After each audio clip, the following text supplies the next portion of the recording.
Here we go.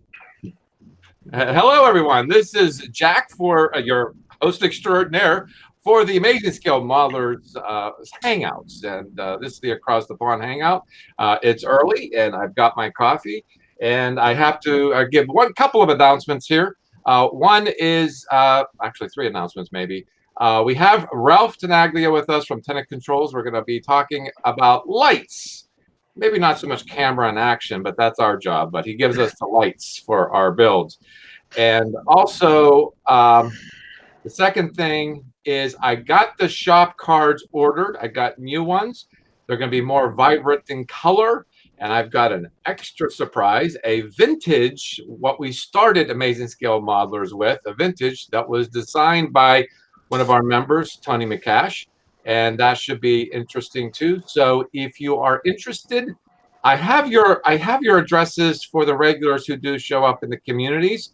You won't have to necessarily give me send me a message, but if you still want one, and even if you are somebody I see all the time that you always post, you can still send your snail mail address to my email address at scratchandjackmodels@gmail.com. And as soon as I get them, I will fire them off. And I was also told to make videos this past week. I'm not sure why they want that torture. Anyway, the last thing is I was watching an All in the Family episode. You old guys know what that is. This is for everybody here that would understand what it means. Archie Bunkers was blaming how smart he is, not blaming, bragging how smart he is. And he attributes his hairstyle being smart because he said that he's so smart that it's like a busy street. Grass doesn't grow on a busy street. And then, of course, he just said it doesn't grow in concrete either. So all you guys watching, you know what we're talking about. Anyway, moving on. I got my usual suspect here. I haven't seen Bernie in a long time. Hi, Bernie. It's nice seeing you here. Okay. And Jim, Liam, Lou, I get stuck on you. Phil. I always think Dr. Phil, but Dr. Phil doesn't have an English accent, but this one does.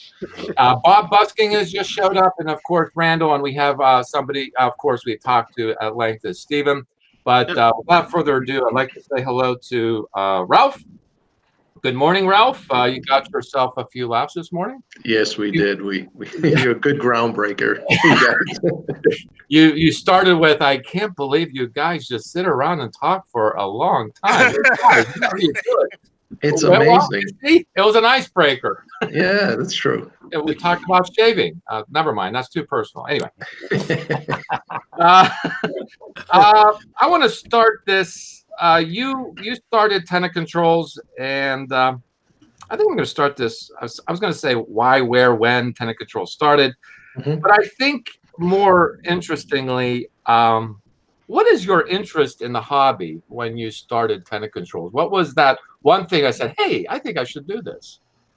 Well, you're not going to be happy to hear this response. Not, aside from money, of course. Well, I wasn't going to say this, but some of you guys may know this. I've told the story before. Listen, I had a technician that was one of you guys, a modeler, okay, since he was like 10 years old. And he kept saying, because he worked for me in the electronics world. And he said, I have a hard time getting lighting kits sometimes. You guys know the companies that are out there. There's only a few. But back then there was a prominent company, and still around, Voodoo. And, he says they're always out of stock or in redesign. So it took him, to make a long story short, it took him about 2.5 years to convince me because of his need, which I guess was the tip of the iceberg as far as your needs, because he's one modeler. So there was more modelers that probably share the same sentiment. So, like I said, 2.5 years, he pounded me to do this. I said, there's no money in it. Bad word, I know, because I had run some other part-time businesses, so I knew the deal. And I said, well, my modeling skills were pretty bad. I got traumatized, Jack, when I was probably like 8. I think it was 8 or 9 years old. For Christmas, I got one of those V8 engines that you put together, it's clear. So it's a see-through. So once you put it all together, you put the battery, you hit the button, and you see the pistons go up and down, the gears turning and everything. Well, that was my first ever build. And I think I used too much glue. Not I think, I know, because when the engine was all done, I hit the switch and nothing happened. So that was the beginning and end of my modeling career at that time. So fast forward another 20 something years forward, and I said, I don't know, I don't know if there's a market for this, but anyway. So the Jupiter 2 was re-released back then, what was it, 2009 or whatever, the 18-inch, and he convinced me to make a fusion core. So, because he says, listen, you design the fusion core, and I'll build a ship, and we'll sell it on eBay. I said, okay, as long as you build it, I don't know how to do this stuff. I can do the wiring for it, but I'm not going to paint it or glue it, blah, blah, blah. You know the drill. Right. So we did that. We sold a few. And then, I said, oh, okay, this is cool. I like designing things. And it's part of my, bag of tricks, so to speak, my vocation. So I did that. Then he said, hey, the refit. I said, what's that? He goes, Star Trek. I said, oh, I love Star Trek. As a kid, I used to watch it all the time. As an young adult, I watched it. He goes, yeah. They got the refit. It's, it's a ship that they had, and we can make a lighting kit for it, right? I said, okay. So we got the ship, and now I didn't know this from talking to you guys. The refit, a lot of you guys call it the Widowmaker, because it's such a challenging ship to build, never mind light it.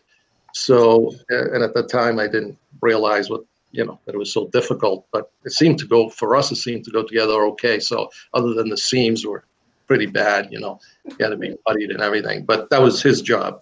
So anyway, that's how I got involved, and, first designing little circuits for it. Then as I got more proficient, I realized that if we're going to make this into a viable business, we had to go microprocessor based.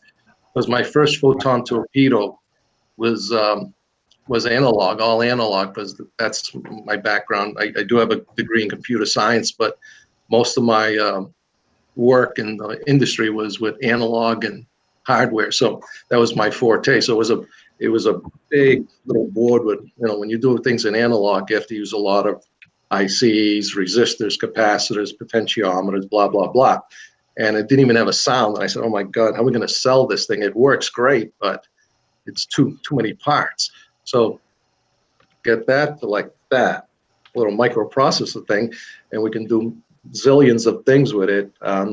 So that's a long story, Jack, how I got involved in this industry. It would have been earlier if I didn't wait 2.5 years to be convinced that, that you guys were in need of this. Because no, I don't think anybody wants to wait, I don't know, a week, 2 weeks, 2 months, whatever. You go to a website and it says, out of stock. When's it going to be back in stock? Oh, we don't know. What's in redesign, So we took that to a professional level, I think, because we have the ability to manufacture. I design, so if there's a bottleneck, it's on me. So, and a lot of you guys that have watched Jurassic Park, you've seen that the old man John, I forget his last name, Hannon or whatever. And one of the things he says, I come down here and I see every dinosaur that's hatched, because I want to make a connection with it. Yeah, well, we have a manufacturing capability, but I do all the testing. So, and because my name is on the product, I'm not willing to relinquish that, even though we have technicians that could do it. But that's what we do. We just, take feedback from you guys. I mean, Tenacontrols was really born out of you guys. You guys have come to me in various times and stages, and it says, we need this. And, back then when you have, in the beginning, you have zero business, you're willing to do, whatever control, we've done a lot of controls that really haven't paid off, so to speak, in a business sense, but that's okay. it allowed us to have a wide variety of things, and it gained me, experience and exposure into different parts of the community that maybe wasn't being well served or served at all. So it was beneficial to do these things, and it's interesting to me anyway. I like electronics since I was a little kid. So it's, you're blessed if you know what you want to do from an early age, and you have the ability and support to do that and carry it on in life. And we've made a nice little business out of it, only because you guys tell me what you want, and we produce it within a very short period of time, which I think is the benefit of Tenacontrols. It's like going to a supermarket. If you go there to buy bread and you consistently don't see that bread on the shelf, you may not go to that supermarket anymore. So that's what we try to do. We have a lot of products. I don't know if I don't keep count anymore. I don't know if we have 70 or 80 or some products. So it gets daunting to have them all in stock at the same time, but we're trying, and for the most part, we're still shipping in less than 5 business days, even though our business in the last 4 or 5 months has almost doubled. So it's a good thing, but it's crazy. Okay, so I'd like to follow up with that, because the one thing early on, and this has been true all the way through, and talking to other modelers. Okay, Jamie, nobody can come in. The links are on the community, so quit messaging me. Anyway, this has been very, very true all the time. You do have the best warranty in the business, as you put it. If it should go wrong, you want to find out what went wrong, so you probably want the product back and you would replace it, and you make no qualms about it for the first, because you are really trying to satisfy us, which leads into an amazing customer-focused service that you offer. I have not seen anybody in really any business, whether it be everyday business or in the hobby, because when I was in retail, we had a saying, service, price, and quality, pick 2. And the 2 that you picked was quality and service. And I have to say, you get every penny's worth when you buy one of your boards. And I'm just being very biased, but I'm sure everybody who has ever used your boards and incorporated into their builds are huge fans, and they're instantly repeat business. And I was very hesitant myself, and I did it for the NX01. And I got to say, your instructions were a little, you have to really focus on your instructions and understand the basics of electronics and lighting things. I will say that. So the modeler has to have a foundation of understanding to begin with to install them. Don't you think? Let me add to that, or rebuttal that the instructions. Okay, what it is instead of making a manual, or I don't have the time to make a DVD of us building a ship, because sometimes we can't build a ship. Okay, so what we do is we say, okay, this is a picture of an LED. Okay, this is a schematic equivalent of an LED, and it's got the little arrow and the vertical line. So once we give you those 2 pictures, okay, you know what an LED looks like. You got it in your hand, right? It's got a short leg and a long leg.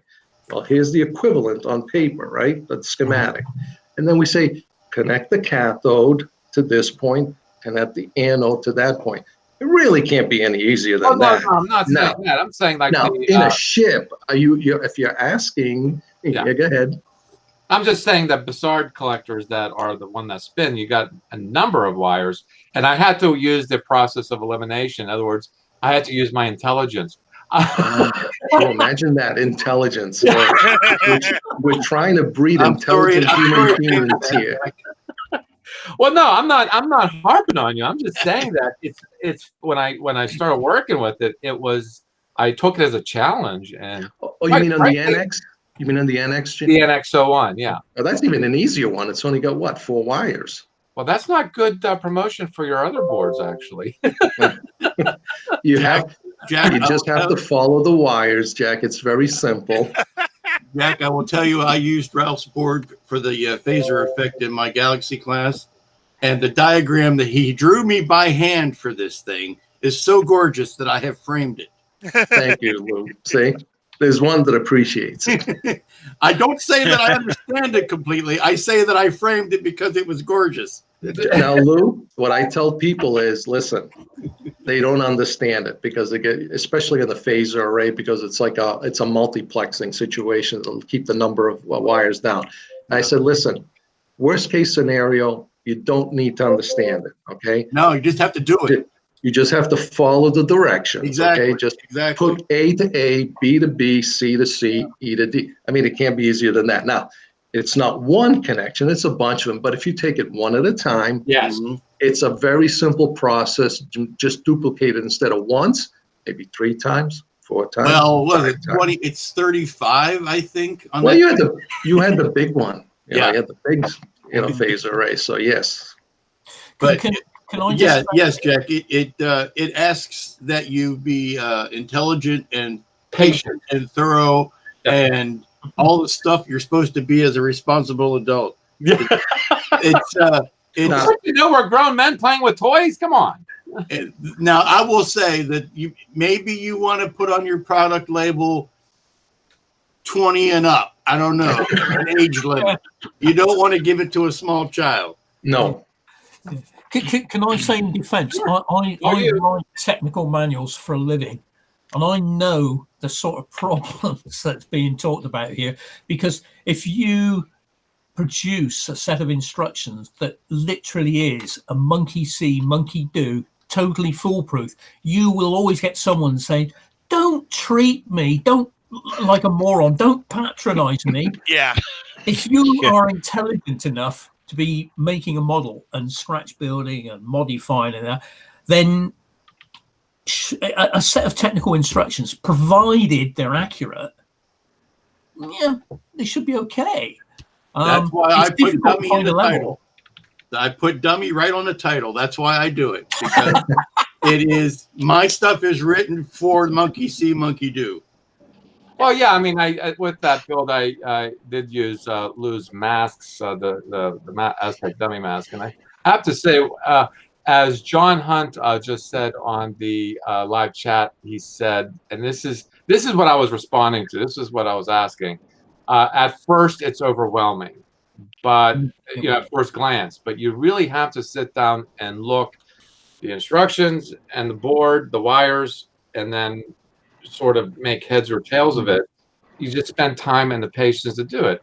I mean, we do that with everything. I mean, we have patience for ill-fitting parts. We have patience for bad paint jobs and bad glue jobs. But this is just one more dimension to the hobby. And as you said, and as John says, at first glance, it is overwhelming. But I think the important thing, though, Jack, is that if you do run into problems, if you've got a manufacturer who is prepared to answer your questions, then that's far better sometimes than a set of overly complex instructions. Right. As a matter of fact, that's what happens, Bernie. We get people says, listen, Ralph, this is my first time doing this. And they want to, let's say, get a complicated lighting system. I said, well, as a matter of fact, Jerry at HDA Model Works, you guys probably know who he is, of course. He's going to be on soon, I hope. Yeah, he mentioned to me years ago, he says, Ralph, when people come to you for lighting kits, whatever, and they're just new into this, hobby of building, or they have been out of it for a long time, he said, maybe you should kind of point them in the direction of a smaller ship.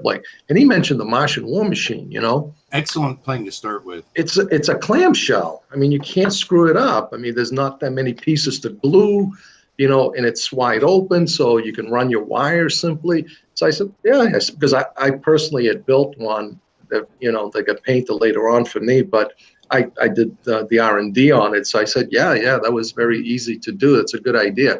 So that's what I point to people. But as Bernie alluded to, I want them to call. Yes, I'm available via phone, via video, and sometimes just talking for a few minutes. They say it's like this light bulb over their head comes on. They say, "Oh yeah, you're right. That's not bad at all. That's pretty easy to do." So there's just because people are familiar with the way they built things in the past. For instance, a lot of you guys, when you build something, you put all the minuses of the LEDs together and you run it back to minus, and then you have an output switching the positive of those LEDs.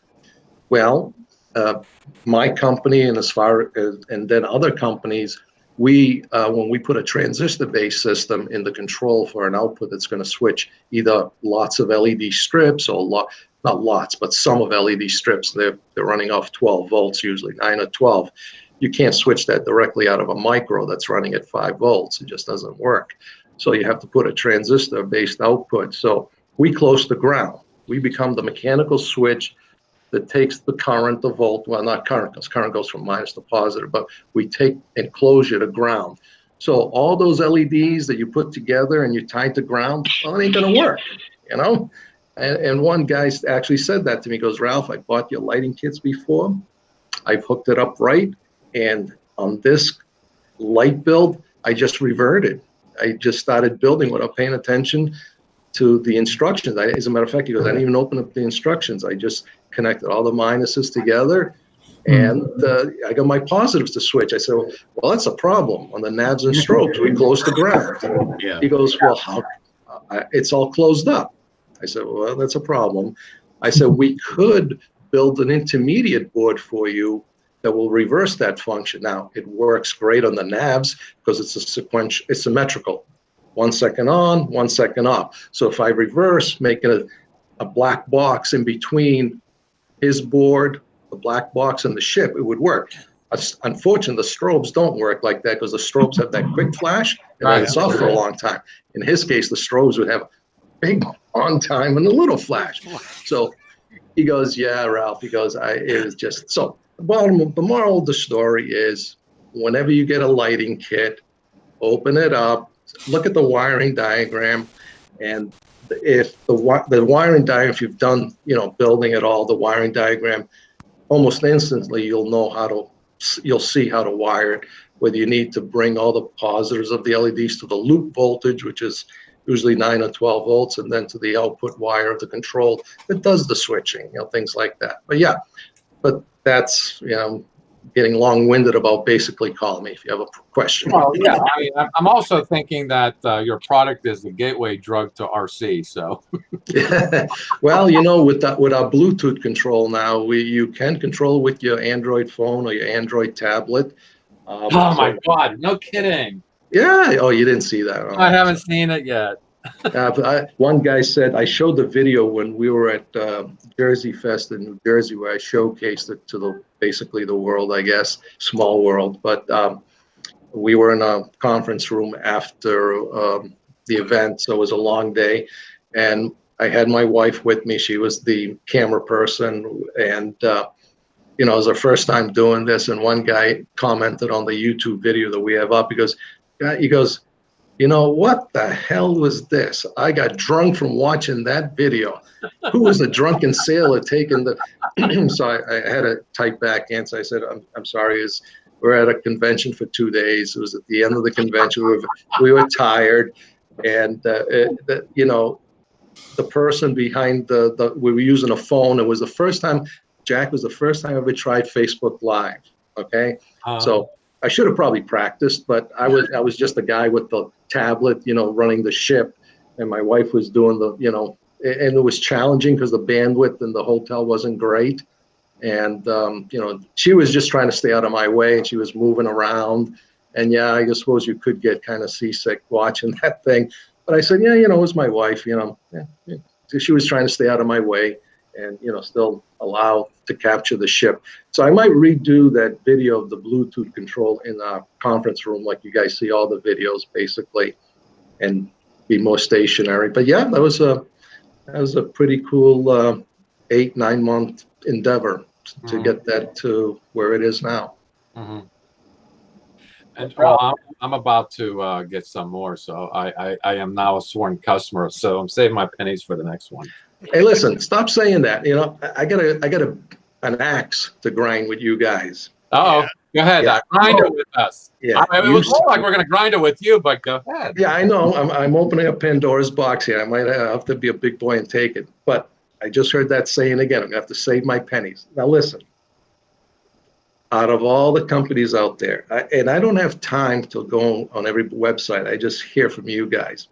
I have a customer called Tony, and he says, Ralph, I buy from you, and I buy from Starling. Okay. I said, okay. You do some things well. He does some things well. And he goes, I bought your phaser array, and it was like $95. I said, okay. But he goes, but before I bought Starling's. I said, okay. He goes, because we do a left fire, right, and center firing all on one board. He goes, for his, I had to buy 3 separate boards to do that because, each one fires, Right.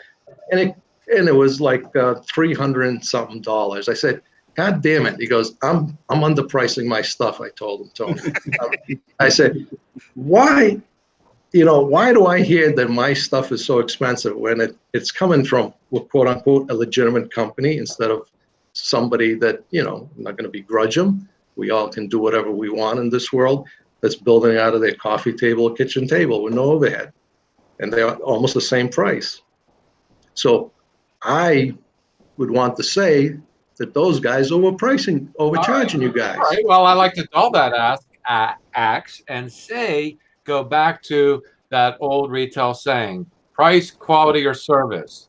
Your quality is superb and your service is impeccable. So you gotta let it go at some point.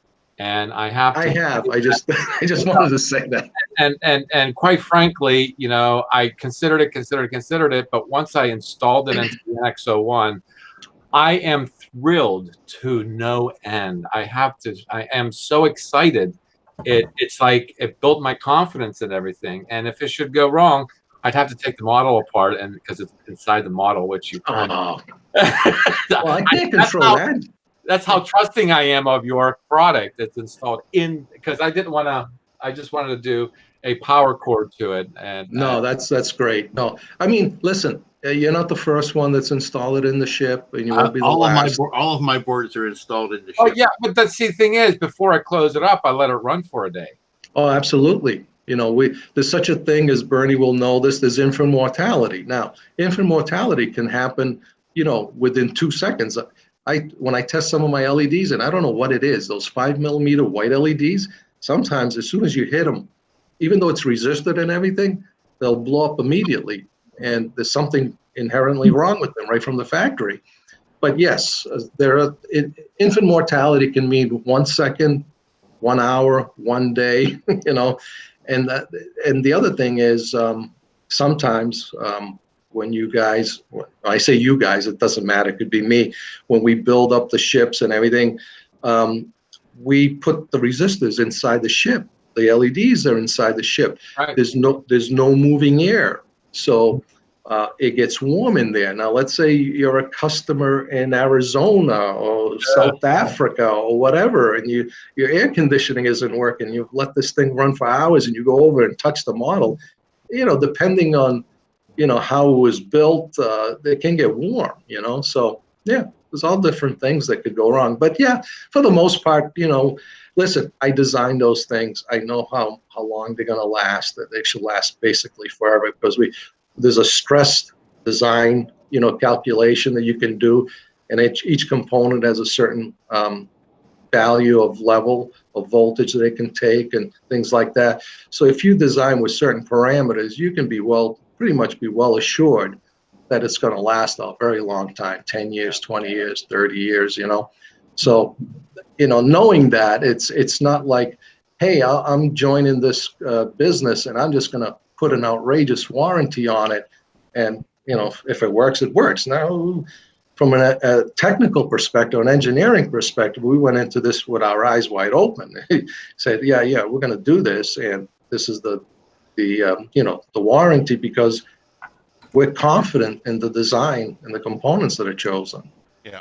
Yeah, well, I was just telling Stephen when he was on to don't be afraid to charge what you're worth, because his work is incredibly beautiful, and so is yours. Like I said, again, I'm not. It's that when I say saving pennies, I mean that I am willing to do the thing that I feel is necessary to enjoy my build and be proud of my build. And if it's going to cost a few pennies, yeah, it's going to have to do that. You know what I'm Yeah. saying?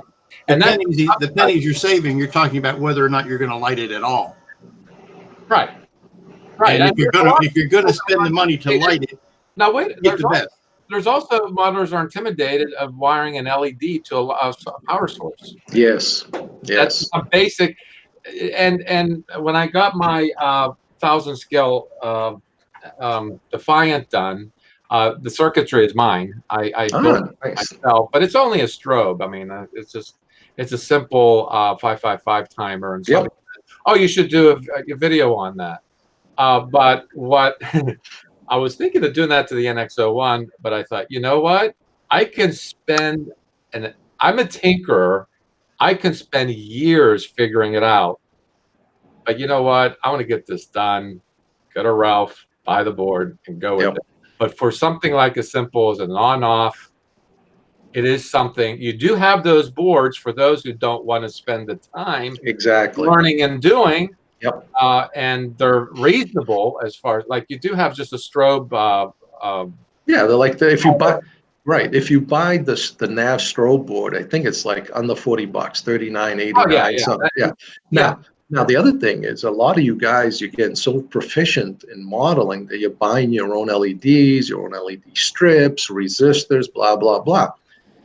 You'll notice, and probably it's going to escalate in the future on our website. We can sell you just the board only. There's some places where, and some people get screwed up. Of course, you can't be idiot proof, can't be foolproof. Well, especially on the mega board, you know, the board that does just about everything before the Bluetooth came along that surpassed it as far as technical, you know, expertise or achievement. Anyway, there was an ability. There's options. You buy the board only, or you buy the full kit. Some people, you know, whatever, they didn't see it. They buy the board only, and they get the board, and they say, "Where's the rest of my stuff? Where's the kit?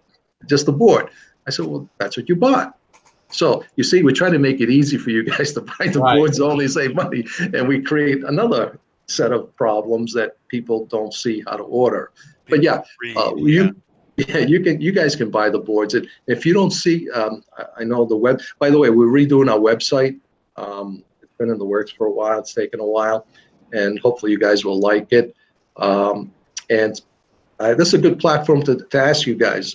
Whoever has used Tenacontrols lighting kits in the past, the new website is going to have a gallery of pictures that you guys have built. Okay, so I'm asking. I did it on my Facebook page. I've been so busy. I haven't had a chance to do an email blast to all my customers. But this is another avenue to say, listen, we're asking for pictures of your builds, you know, with the Tenacontrols lighting inside of them. And if you want to send them to me, we will add them to the gallery. So, and presumably videos as well, because the nature of the boards are to be moving. Like, oh yeah, you get videos, but a gallery, you know, a lot of people like, you know, I'm preaching to the choir here. You guys like to take pictures and show pictures of your builds. Yeah, granted it's static, but those are what we're looking for. Now videos, yes, I will take videos as well. Liam, of course. Can I ask, Ralph, being as this is the across the pond hangout? Yep. I mean, I've gotten 2 of your boards over the last few years, but I had to go about it in a cost-effective way, which was I got you to send the boards to someone in the States, and then they brought them. They were on holiday or they were traveling over here, and they brought them with them. Right. But the big issue over the last 4 or 5 years has been, well, twofold. The exchange rate has gotten really poor, which affects obviously the cost of your boards to us. But the second problem is the postal costs have gone through the roof. And you know, I know there's probably no way you could ever set up a sub version of Tenacontrols in Europe. This is where you guys can maybe help, Liam. Tenacontrols has been very aggressive in the last 5 years in getting distributorships. We have it in the United States. We have it in Canada. We don't have it in the UK. I would love to have a dialogue with any company or entity, could be a person, that would be willing to purchase Tenacontrols products in bulk. I'm not saying 100. I'm not saying 100. Okay, Distributor. maybe a distributorship. Exactly. I don't know the level of orders you get. I know one particular person has probably put your children through college. We won't mention his name here. He's trying to get in, by the way, Jack. Still, he can't get in. But it's obviously gauged on that. If you are selling sufficient that you think there is a case for, I assume Phil and Randall and the other people who are from the UK that are on Mason Scale Models, so we would love to be able to get access to the boards. We have all our sources that we can use here, but again, comparing them, and they're excellent for what they do, but your boards are superb for the purpose. If you're bundling a specific chip, it does the job. The only unfortunate thing, which I will share a picture, I don't know if you maybe have come across this, Ralph. What's that? The name Tenacontrols. Oh dear. There's an unfortunate thing. Oh, I heard. Well, say don't say Tenacontrols. Say Tenacontrols. Tenacontrols. It's an important thing in the UK that's what they sell. It's like you're right. You're right, Liam. I don't know if I'm going to change the company name, but it's like years ago I heard this. It's not a joke, but it comes across as a joke. I heard Chevrolet was not selling a particular model in Spain, and my father happened to have one here in the States. It's a Chevrolet Nova. Yeah, the Chevy Nova. Yeah, Nova. So now Nova could mean, in the slang can be new, or Nova means it doesn't go. So why would somebody buy a car that doesn't go? Right. Yeah, it was sold in the UK as well. So yeah. Yeah, there you go. Yeah. But but Spanish being, I'm Italian. Or named for a huge explosion. Yeah. So right. So yes, I do want to. Yeah. Maybe I've wrestled with this, Liam, as far as shipping overseas. Maybe I'll relax my stance on priority. I ship priority only because,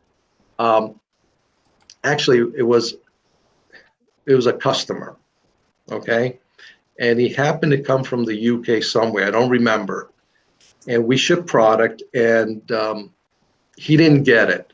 Now, instead of coming to me like a normal person, say, I didn't get it. He was very aggressive. He filed a case, blah, blah, blah. And I said, but it's not my problem. I showed him, we have the tracking, right? It's all in black and white. It went here.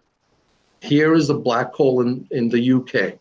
I don't know where it is. I don't have access to it. I say, call your people. He was reluctant to do any legwork, okay? He blamed me. So I said, okay. So I said, all right, fine. I gave him his money back, no harm done. I get the box back, so I didn't lose. I lost money on the shipping. Back then, it was like $24 shipping. So I lost money on that, big deal. But you know what I did is, because he was such a belligerent person, I said, and he didn't want to talk about it, because I was going to give him the money back before he even, went down that road. That's just how I am. But the way he approached it, I said, you know what? I'm never going to sell to this person ever again. Okay. So, and the other thing I did is to protect Tenacontrols from, so it happens once in a while, is we went to a priority that's not a fixed rate, because this is what you find out when you get into business, right? Nobody knows all the answers, as far as shipping goes. You can ship not first class, priority small flat rate box overseas. You can do that. You know what? They're not allowed to put insurance on it at the point where, see, I do everything on my computer in my business. I don't have time to put 20, 40 lighting kits in a box, physically drive down to the post office and get them insured. I can do them on my computer, but for some reason it won't allow you to, have insurance on that. Now, I don't know if they've changed that because, I was just doing the priority mail, so it's more expensive, but it gets insured automatically up to $200, Liam. Yeah. So that's how I protect myself. But it is $10. It's about $15 more. So you guys could be saving $15, and I apologize for that. Yeah. But the other thing is, you guys have a VAT or tax system. Well, it's not. It's basically Her Majesty's revenue collection. Yeah. Tax. Anything over $15 value is taxed. So first of all, First of all, you pay a charge to take the item. Sorry, you pay a charge to go and collect the item that was supposed to be delivered, which is £8 straight away before anything. Then on top of that, then you have the VAT. Then if it's above a certain value again, then you've got an additional charge which can be added onto it. So effectively, say something that's a $95 item, which translates to about £75 at the minute. By the time we go and collect it, that could be 130. Yeah, I know. And I was going to, the other thing is, why don't you just artificially, for customs purposes, lower the price? And I found out we could be liable. We could be liable for tens of thousands of dollars in fines. And as a business, you have to understand, as a business, I have fiduciary responsibility to make sure the Tenacontrols does not go down the tube for being, fined, whatever. People in the US have offered to get the board from you to them and then post it to me and mark it gift. Yeah. But HMRC are not stupid. Yeah. They know if you're spending something that's costing $40 to post, it's not a gift. And they'll just charge you anyhow. They don't accept anymore that people are being very generous and sending these things. But have you ever had any situation where you've talked to a company about like Polar Lights, about incorporating your boards into their kits when they're selling them? Well, yes, I think you got the answer from Jamie when he was on. Yeah. That's a no-go. That's licensing. I know Revell Europe have now got a relationship with, I've forgotten the man's name. Unfortunately, there was a Frenchman who started doing aircraft lighting kits. And I think it was on a show, it must be 4 years ago, one of our shows, one of the Hangouts. And at that stage, he was just a little independent. But since then, he's gotten involved with Revell. It's Revell Technic, they're called. Oh, yeah. That's the other thing is, okay, I misspoke, Liam. That's part of the issue. The other part is cost. They specifically just go to China, okay? Right. And listen, I can't name names, but I've had conversations, and I said, listen, we're in the States. We can't compete, small quantity with China. But I know, because my background is also in sales as a regional direct marketing, regional sales manager. So I know all about pricing, distribution, whatever. Yeah. I said, we can come pretty close if you order 5,000, 10,000 boards, okay? The problem is everybody needs to save money, even, round two, Mobius, whatever. So they need to deal, the situation is when they go to China, they deal with one person. That one person makes it magically happen.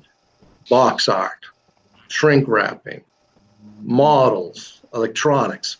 So that's in short, that's the answer.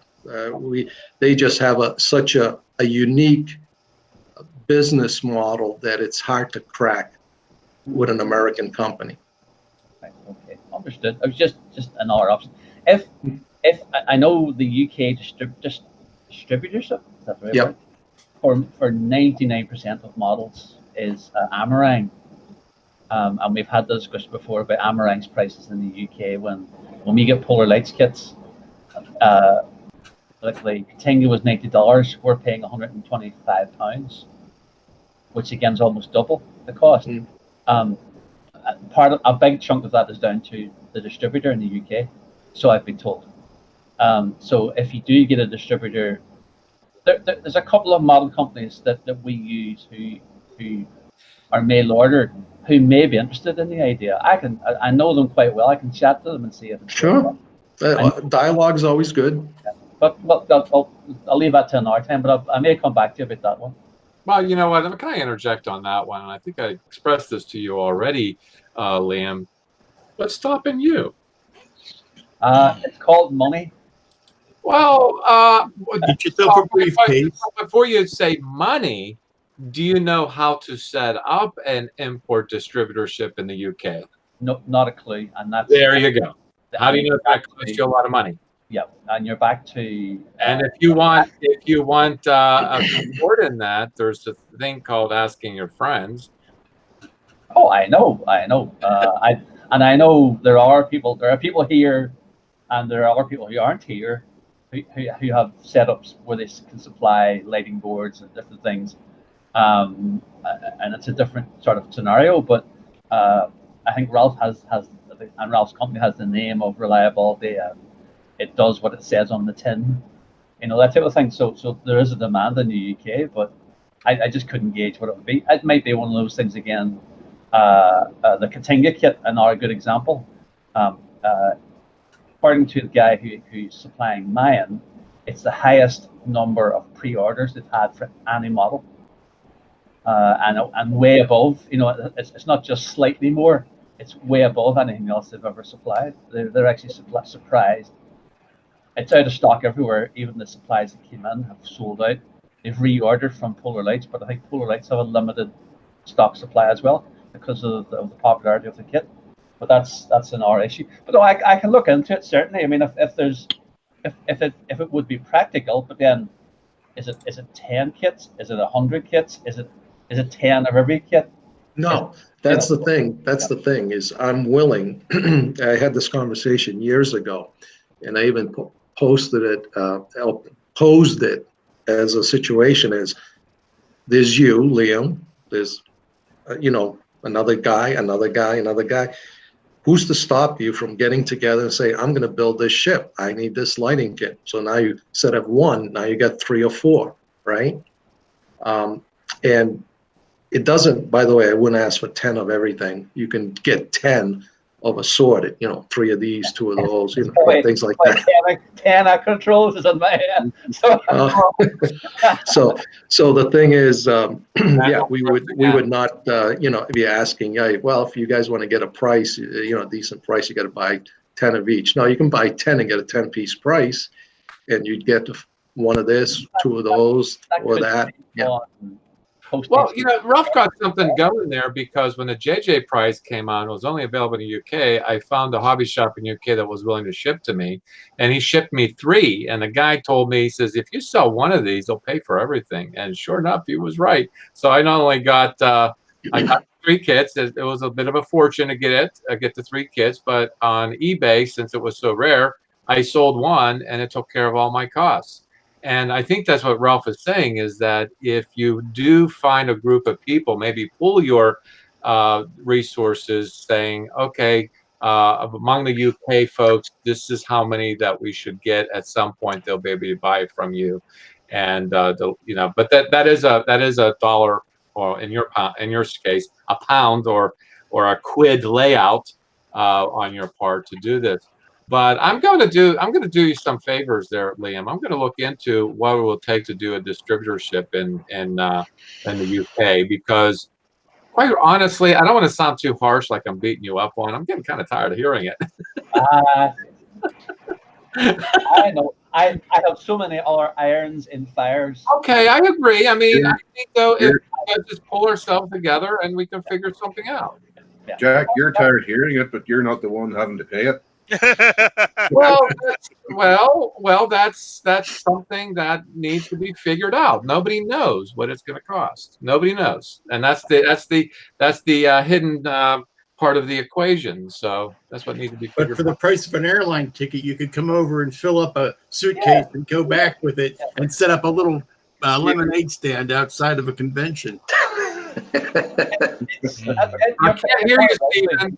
Can't hear you, Stephen.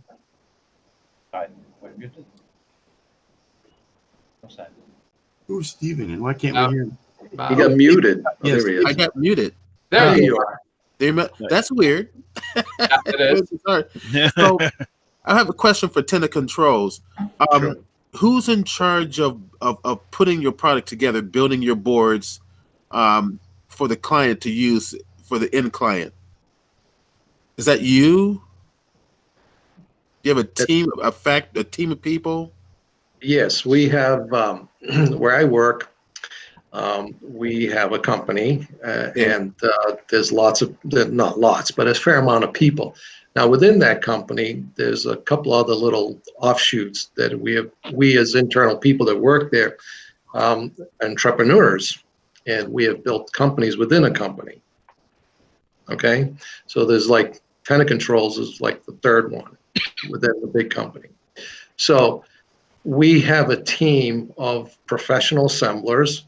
That's all. Some of these people, Stephen, I've worked for 40 years, so they're getting old. Some I've worked for 10, 15, 20 years. So these are not people that are, somebody's friend that figured out how to use a soldering iron and some solder.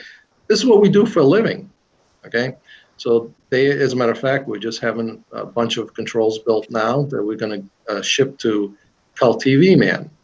So we have manufacturing capability, and I produce the prototypes. I build them myself because I want to know how it is, what's the pitfalls, etc.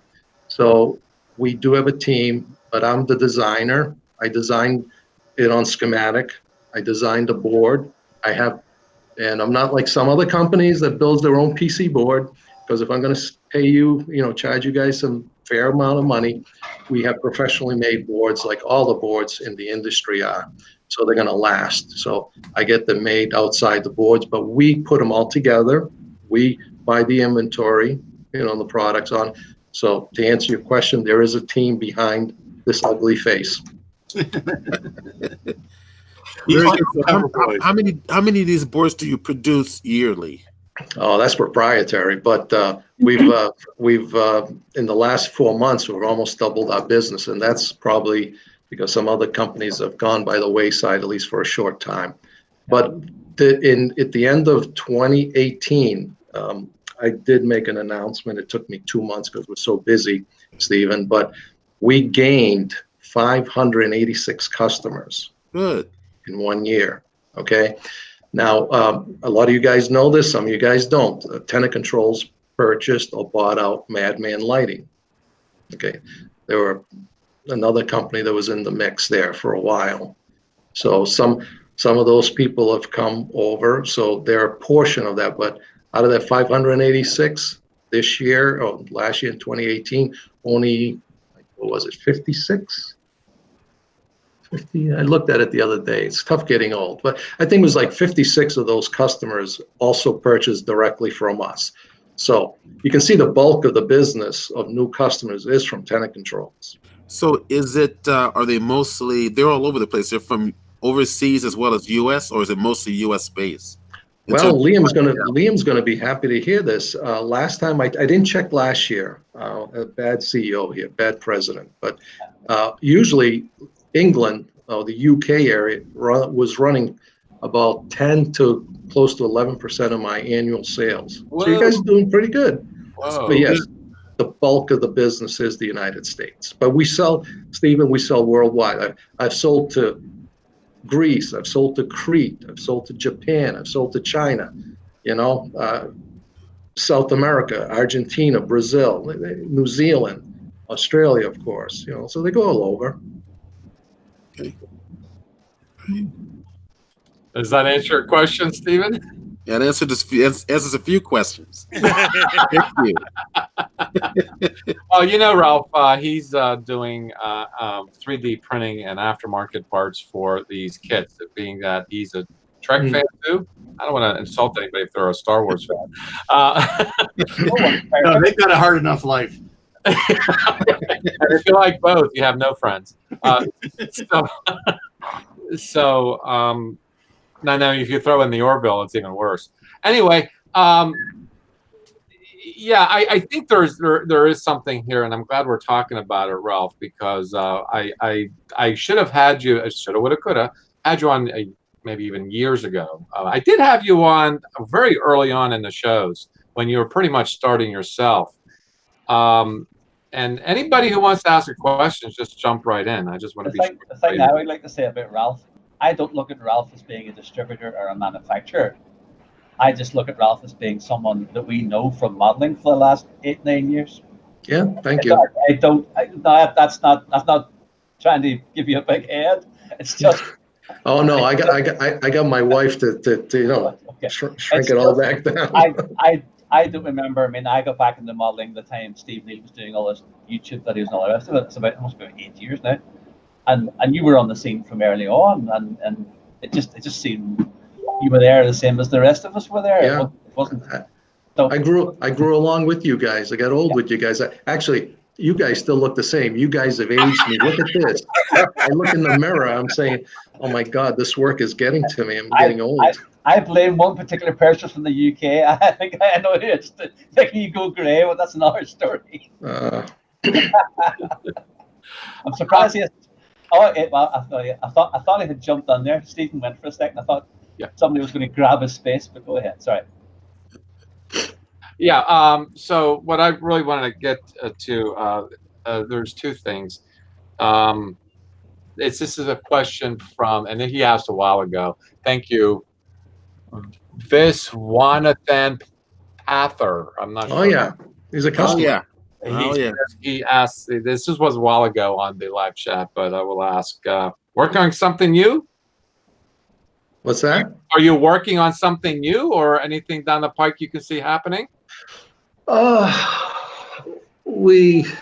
always. I'm going to be working on the Romulan ship that came out with actual plasma disruptors and everything. I don't know about actual, but we're going to try to come close. That's there. I still have a Sea View that my friend Eric shipped me about 2-3 years. I'm embarrassed that I haven't opened. You know, that's got to get a lighting kit. There's a whole bunch of other stuff. I'm sure. Lost in Space robot. Well, we got him already. Well, yeah. Well, I'm trying to remember. Was there sound in it? Oh yeah. We have the Lost in Space B9 robot. We have we have two types of. You can swipe a magnet, and he'll play all the 14 or 15 different clips he's got in there, or you can hit a button and he plays it one at a time. So we got the Lost in Space. I also have Roby the robot. He needs a lighting kit. Yeah, that's cool. Yeah, I have the robot in my lab. Again, you know, we get so many requests, and then this side business of designing, like for Viz, the gentleman, he wants to do a Katinga diorama with 3 ships, and he wants them to function a certain way, time to the movie. So we got designs like that. We got the Yamato. You guys know about the Yamato ship. There's a design that I'm doing for now. These are all custom jobs, you know, so they don't meet the, you know, the website, whatever. You don't see them there, but that's behind the scenes. Right. The Bluetooth is you know, took forever and lots of thousands of dollars to develop. So I have some things that I'm going to be working on. I just don't want to share them at this time. But you know, they're all in the works. It's you guys come to me. What happens is, here's the pipeline, right? As you guys come with more things, or as Polar Lights comes out with more things, the pipeline gets getting longer and longer and longer. So some things that was supposed to be, you know, on the shelf, on the website, you know, a month ago, a year ago, is just gone further and further. So your custom jobs, how do you get quite a bit of those a year? Yes. Do you find that to be more enjoying than the standard? Technically, because I'm a technical guy, I love it because it challenges me, and you know, I have to. By the way, our programs that we write are from the ground up, so we don't have the luxury of you know, you guys that use Arduinos, because Arduinos was created for the masses. So we actually build the programs from the ground up. So sometimes, you know, it takes time to, you know, to make it work a certain way. So we have to build from the ground up. So yes, it's enjoyable, but it's lately, any new job, we can't fulfill it in the usual time. Sometimes we could do a job in 2 to 3 weeks. Now it's going to take months just because we're so busy with other things. So it's just the nature of the beast. But it's more fulfilling. But sometimes you got to do the bread and butter stuff instead of the fancy stuff that's fulfilling first. And it's obviously proportionate to the costs involved. You can't spend 3 weeks working on something with just one board. That's right. We had a situation where I was approached. They were going to do a studio scale ship that was going to go in a museum, and they wanted to work this way and that way and blah blah blah. And it was going to be just for the hardware to do all this was going to, believe it or not, is going to be less than $400. Right. But the engineering and the coding and the program is going to be about $2,300. That's exactly right. Yeah. Yeah, and that's actually cheap because, where I work, design things like that, and this is for when you end up making the prototype. But the light at the end of the tunnel is you're going to get a production order that's 300, 400, 500 units, and we still charge about 4,000 or 5,000. But I understand these are people we're dealing with, and some of these people have small itty bitty companies, so I try to keep it, within the frame of that. We're not dealing with a IBM, we're not dealing with a conglomerate. Right. They can't spend that much money. Right. So we try to be reasonable. But yeah, and by the way, that 2,300 didn't work. We were ready to go, but because of the complexity of it, I said we have to get money up front. The 2,300 has to be secured cash in a check or whatever, not PayPal, where you can file a grievance, and PayPal is for buyers only, not sellers, believe it or not. So I said, listen, I'll make it happen. I'm going to stand behind it. But we couldn't agree because that gentleman that was ultimately going to pay the bill supposedly got burnt in the past by other people that said they were going to do this. So I get it from his perspective. He was reluctant. And from my perspective, it was going to be a huge, huge programming job. Okay. And I can't take that block of time, spend it, and not spend that time on you guys. And then if for whatever reason, because we're going to sign a specification sheet, this is how it's going to work, et cetera, et cetera, et cetera. No ands, if, and buts, all concrete. But I found out that even if I was to do that, because that's how we do things in the real world and in business, because if you go use PayPal, they disregard that. You can give them all the material, all the information. Hey, he signed. They don't care. They're customer driven because that's how they make money. Have you been burned that way before through PayPal? Not in the thousands of dollars. Actually, no. I've never been burned because I've always taken care of the, like that customer in the UK that lost the item, which it actually came back to me. So the only thing I lost at the time was the shipping because I gave him back his money. So out of the, what are we, Liam, 9-10 years in business now on Tenacontrols, something around there. I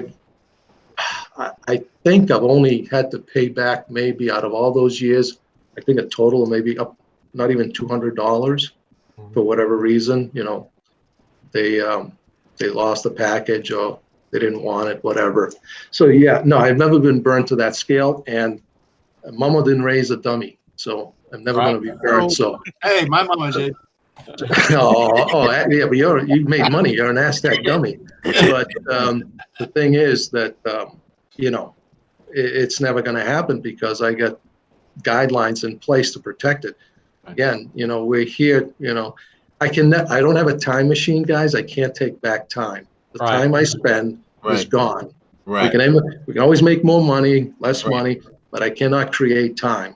Right. All right. So then, how do you quantify time? Then, in other words, a client comes to you. They have a custom job, say, a studio size bird of prey. And they want the sails lit up, and they want the torpedoes lit up, and they want the torpedoes to kind of fluctuate. So you sit down, you realize, okay, the parts all together is going to cost me $400, right? Or say $500. Now, when you sit down and figure out how much time this is going to take you, how do you quantify that in terms of a dollar amount? Say, Well, like I said, I was in sales, so I know the marketing, not the marketing, but the markups to run a company. So there's a formula. You know what the cost is of the parts. You know what the hourly rate is of the people. right, Okay. And then that's what it costs. And then you have to mark it up. Now, here's one thing that a lot of people don't understand. When you make Band-Aids, when you make toothpaste, when you make consumable things that are constantly being used up, you make them in the millions, okay? So your cost goes way down, okay? Right. You run it. Where I work, we're a boutique electronics company. We make process controls, okay? We don't make millions of them. We are, like I said, we're boutique. We're, by the way, we're in things like Amtrak, we're in imaging equipment, anything that controls temperature, but we don't make hundreds of them. So our price, I use the same markup, okay? So it's a hefty markup, but it is what it is. In certain industries, you cannot, price it so low that you can't make money, okay? So we have to, this hobby market is a boutique market, okay? That's one of the reasons why way back then I didn't want to get into it, because I didn't think it was a big enough business, and I was proven somewhat wrong, okay? There is a business there, it's just not astronomical, okay? Right. So if Tenacontrols was the only company left in the world that could do lighting kits, our prices would go down, okay? But not substantially, because what happens when you have a lot of customers? You have to hire more people, all right? That adds more cost, okay? So we have a pricing situation that allows us to have distribution. Okay, if I took my stuff I know I'm being elusive, Steve, but if I took my stuff and only marked it up 30% or 40%, guess what? There would be no distribution because I couldn't afford it. right. There would be no sales to other entities that would buy in bulk, because I'd be making 50 cents to $1. Right. Why should we kill ourselves? Now, you can make 50 cents to $1 if I was selling 1 million of these things. Right. But the reality is we sell, let's see, you say, how many you sell? I said it's proprietary. We, sometimes in a year's time, we've elevated, but we can go anywhere from, let's see, 70, 75 low end to 170 kits a month. Okay. That's pretty good. I mean, lighting kits. It's not like, we have to build these things. You can understand the amount of time that it takes. Right. Yeah. So then when you're talking about this being a boutique market, you're talking about this, are you referring to that as that it's a limited market or a specialty market? Yes. Okay. Both, yeah. Okay. So do you see this market in the future actually growing beyond it? Unless, I think Jamie also alluded to this Jamie Hood, unless you have youngsters that are willing to build models instead of play with their apps and laptops and video games, it looks bleak. Yeah, you know what? I got that's something that's been really bothering me too, is just trying to figure out as to how to get them away from what you're saying, get them interested in what I'm interested in. People at work, when I show them my work, they say, "Oh, you have so much patience." I said, "Look, I go to work, I listen to people's problems trying to service their loans, and I hear everything. They've got cancer, their goldfish dies. I don't know. They tell me everything. And that takes a level of patience. Right. When I come home and do my hobby, it's a different kind of patience. It's the kind of thing of challenging myself. What can I do? What do I like? How do I go about doing this? So there I have the freedom. That's where the patience comes in. But when you're playing it with an app, I don't see it as an imaginative assertion of your patients. How do you take that idea of modeling to the youngsters so that the hobby doesn't die? And Right. a lot of those guys, young guys, will do the RCs, and because I've watched the RC channels. And then you have the older guys that even us that do the model railroading, which is even weirder yet. And there's this weird place that we fall into, both in age-wise, experience-wise, and what we desire out of the hobby. But our hobby, like these two, RC and model railroading, they're all interconnected. How can you get these people to be interested in it? Just like Carwin was just asking earlier, does Tenacontrols have something for, like he wants to do a diorama, a street diorama? And I said, well, he does have, model railroading things like the blinking railroad crossing type of things. I know That's pretty much it. Yeah. that's pretty much it. And whatever else there is, I mean, I'm sure Carwin can contact you and say, hey, I'm thinking of a street scene of XYZ. Can you do it? And you would address it. Of course, that's who we are, Ralph. And I would encourage Carwin to contact you, Ralph, to say, Right. this is what I'm thinking of and doing it. You just stabbed your finger, Phil? Okay. Don't be bloodletting on our show, please. That's because band-aids were mentioned earlier on. I blame Ralph. He mentioned the band-aid. Someone had to cut themselves. But I think, though, we all have this problem. Ralph, you have it. You're going to encounter too, Stephen, that it is a limited market and it is a boutique market. Limited meaning so many people participated, boutique meaning the specialties you actually put out. And if you want to do impeccable work, they're going to contact you, Stephen. If they want the impeccable electronics, Right. contact Ralph and all this sort of thing. But again, it goes back to the UK distributorship. And I'm all about, and everybody knows what I'm about. This is why Amazing Scale Models exist to begin with, is we can pull our ideas, our experience, and help those who are wondering about something and becoming better modelers. And I have seen something on the Facebook community. People in the hobby, in the community, are becoming more advanced. It's almost like the board. Yeah, well, things, that's interesting because that was my comment about where is the industry going ultimately, because Tenacontrols is now getting, if I heard correctly, they're getting involved with apps. So I'm also a teacher. I also in the college level I teach not graphic design but entertainment design, 3D and all that stuff. And a lot of my students are these youngsters. Well, what they've done is they introduced 3D printers into our program, and they're like practically most colleges that's going to be teaching you entertainment design or gaming design or effects, special effects are going to now have these 3D printers in there. So the question is how do you get youngsters into all of this? And I think Tenacontrols it kind of made a comment about now we're developing these apps where you can control the things on your systems now. Now, what I've noticed about, because you talk about this being a boutique market, Jack, I noticed that immediately when I kind of got involved, because I've noticed that most of my clients are usually older, 40 to 50 up, who have money, or they're retired. They have money to spend on this stuff.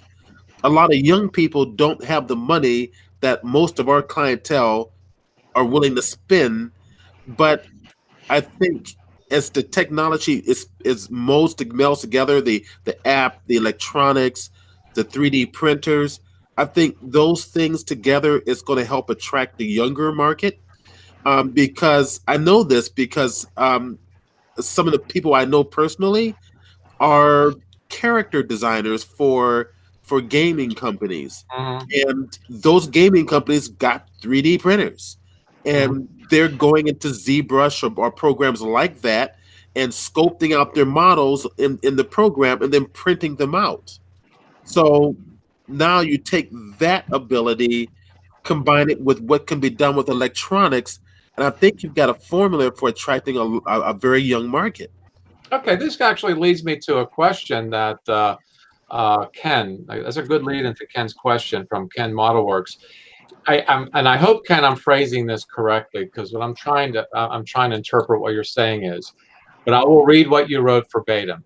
Can Ralph build a board that works with light to sound, like LEDs with a speaker? Now, before you answer that, there are these tiny little cameras in your phone, and you can put them. There was this big discussion about a year or two ago.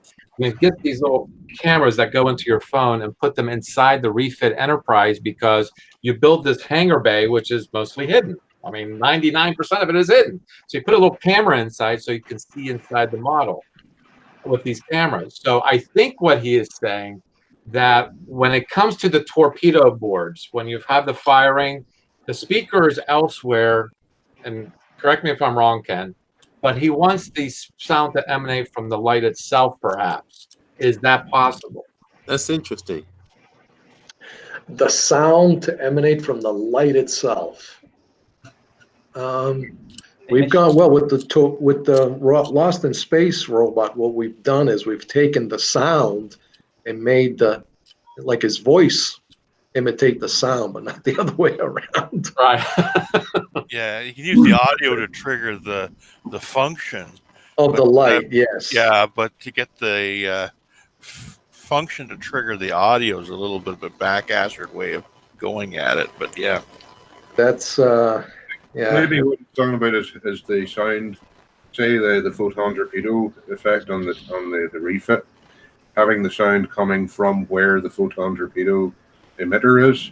Right. You know, that would require like really small speakers. Yeah. Oh my God! A limitation, which just wouldn't work. Yeah. yeah, now you're getting into some really. Some of those small transducers just do Well, not reproduce well. I'll tell you something. One gentleman, he goes, because everybody's concerned at times about speaker size. He goes, why don't you use sugar cubes? So I might be having this term wrong, but I said, what the hell? I've never heard of it. And then I Googled it, and that's these little tiny, I don't know, they're rectangular. It's very small. And it's a membrane, it's a speaker, believe it or not. And, but here's the thing. I'm all about manufacturing, right? So when I say manufacture, we got to be able to build 10, 20, 100, 200, a couple of thousand. And the way these things work, you have to sandwich them with other pieces of plastic or what have you to make them sound right. And then you hear about the pros and cons and people that have used them. Oh, I can never get mine to work. Now, as a company that's making a mature product, you think I'm going to try to do something like that where, well, some of the speakers work right, some don't, altogether a little space. Now, I come to find out that many years ago, I bought these little speakers. I forget where I bought them from. And I used them on my little test bed. You know, when I test, like, I think it was a JJ prize, the sound effects on it. And I thought those speakers sounded pretty crappy. And when this guy told me about those sugar cubes or whatever the frig they're called, I went into the lab and I saw them. They were in a metal mesh, like a regular speaker, but they were tiny. They were little squares. And I looked inside, and son of a gun, there were those membranes. I mean, those speakers that he was talking about. I said, well, these speakers don't sound that great, so why am I going to even invest my time, you know? But some people swear by them. The railroad industry, and, you know, I saw videos, and they have in those locomotion, the sound of the locomotion, you know, the whistle blower. It sounds good, but I'm not going to take the time. I have a picture on screen of a locomotive. Yeah. A minute. Oh, Maybe- yeah, the railroad. Yeah, this is a very big deal in the railroading industry. They actually have sound that is very specific to the engine. It's not a generic thing. Apparently, there are audiophiles among the model railroaders. Each engine sounds different. Hell, I get that. Well, yeah, I was talking about those little speakers, and I just didn't think that the cost to risk benefit was good enough to, you know, because most people are happy with the regular speakers. On your board and say hook the speaker of your choice up to it. I mean, Well, that's what we did with the Bluetooth board. Is that you know, we have a speaker output and you can use one speaker. But if you want stereo, there's a stereo jack, plug on the board, and you can plug in your powered speakers, like your laptop speakers or your stereo sound speakers, and then you'd have a full-blown theater sound of the, Kirk talking or the torpedoes or phasers. The people at work always get a kick out of that when I'm testing the Bluetooth board, because when you fire the phasers, they're pretty damn loud through the one speaker. And I say, "What are you doing?" Nothing. Just the usual test. Well, But, yeah. specifically, Ken was talking about probably a competitor you might think is a competitor, Velman MK103 sound to light unit. And he's asking if you know what that is, can you build a better board? I don't doubt that you can build a better board. I don't doubt that you can. So light to sound? It says it's the MK103 sound. It's a little kit. You buy the kit, you make it up yourself. It comes as a kit. It's one from the Velma kits. Sound to it. Programmable. It's one of the Velman kits. Okay. Yeah, they've been around for a long time. Yeah. Some of those kits are pretty rudimentary, like, it's like starter kits, and some get pretty complex. Yeah. But I think, though, I've heard you can, like Radio Shack, when they were going out of business, somebody bought up a bunch of these boards that you can record a sound like, you can. It's 15 seconds. They're audio Christmas cards. What's that? They're like the old audio Christmas cards. Right. But you can record it yourself for I think it was like 5 or 6 seconds long. But I think that is what he's talking about. I got to say, I'm not very familiar with Velman. I know they exist, but I'm not familiar with the specific product that he's bringing out. I think they're out of Chicago, but they get everything done offshore. Oh, you know what? Massachusetts, Chicago. I'll pick Massachusetts over Chicago. Oh, thank you. We're not as windy. Anyhow, anything else, guys? I have a down in the weeds particular technical question for Ralph. Okay. Somebody pick up the phone. Ralph, I know you've gone through 3 iterations now on your Katinga photon effect. Well, hang on. There's a phone ringing. I'm sorry. I thought it might be Ralph. Just a quick aside. Somebody's calling in for questions on a board. No. Okay, so Lou, we have 3. Yes. My question is, have you gone advanced enough or further enough down the line? Have you thought about making an actual board to go behind the photon opening, like say a tiny nacelle circular circuit board, so that you don't have to put a bunch of bulbs there? You can put I see what you're saying. Okay, all right. We do have option A, option B, and option C of the Katinga board. Option A is made to work with the round 2 board. Right, but that's the timing of the lights, right? Exactly. Option B is our own lighting kit with the front and rear torpedoes.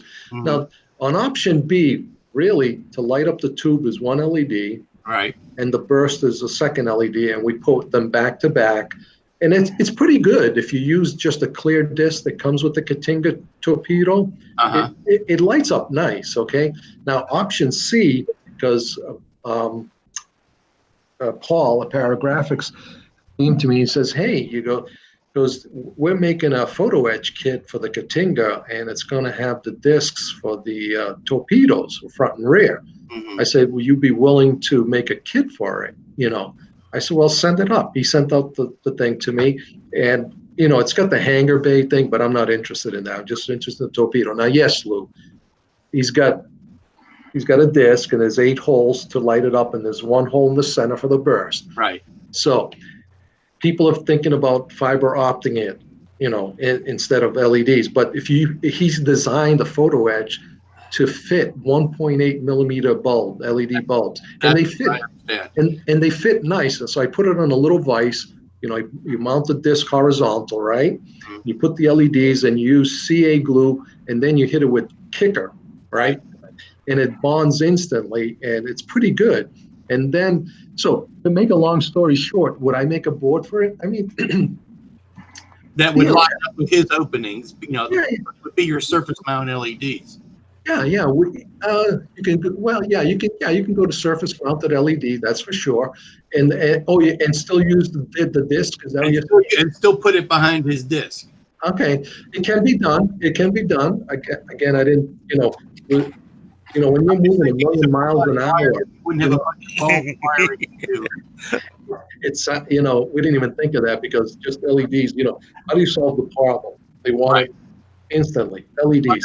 I know you're under some pressure to get the product out and get it because people are clamoring for it. But now that you have got maybe hopefully some breathing time, have you thought about making that last advancement? I could. It's just a board. Lou, it's just a board. It's just my time. It's just like time, yeah. It's okay. It's okay. Wasting 8 hours a night sleeping. Come on.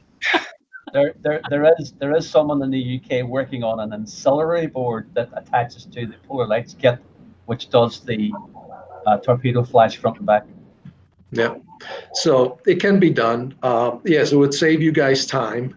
But again, it doesn't come free. So we would have to charge.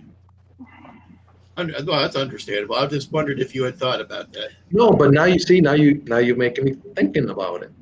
Now I have to think about it, and I have to probably execute. Well, I know you're not afraid to go tiny because you did that tiny Cylon board. With Oh yeah, no, we have the TOS 1000. That's a half-inch disc. That's what I'm thinking. You've got that. You've got the technology.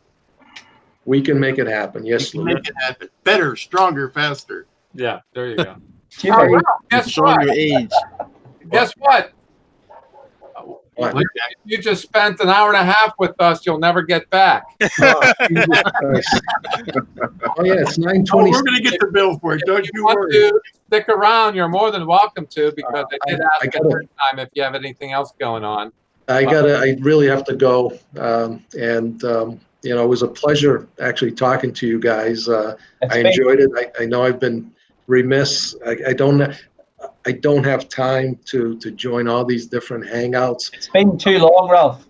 I know, believe me, but it's just that, and I do have a family too. Yes. I have 3 adult children, and 1 has a child, so I'm a grandfather now. So I'm sure you guys can imagine that, there's going to be more demand on time, and, Oh yeah, I mean, You coming to Wonderfest this year, Ralph? yes, I am. I'll buy you a beer. Oh, thank you. Or two. yeah, you know what? Lou's actually pretty good on his word when it comes to that. I got to. Oh yeah, Lou's a man of his word for sure.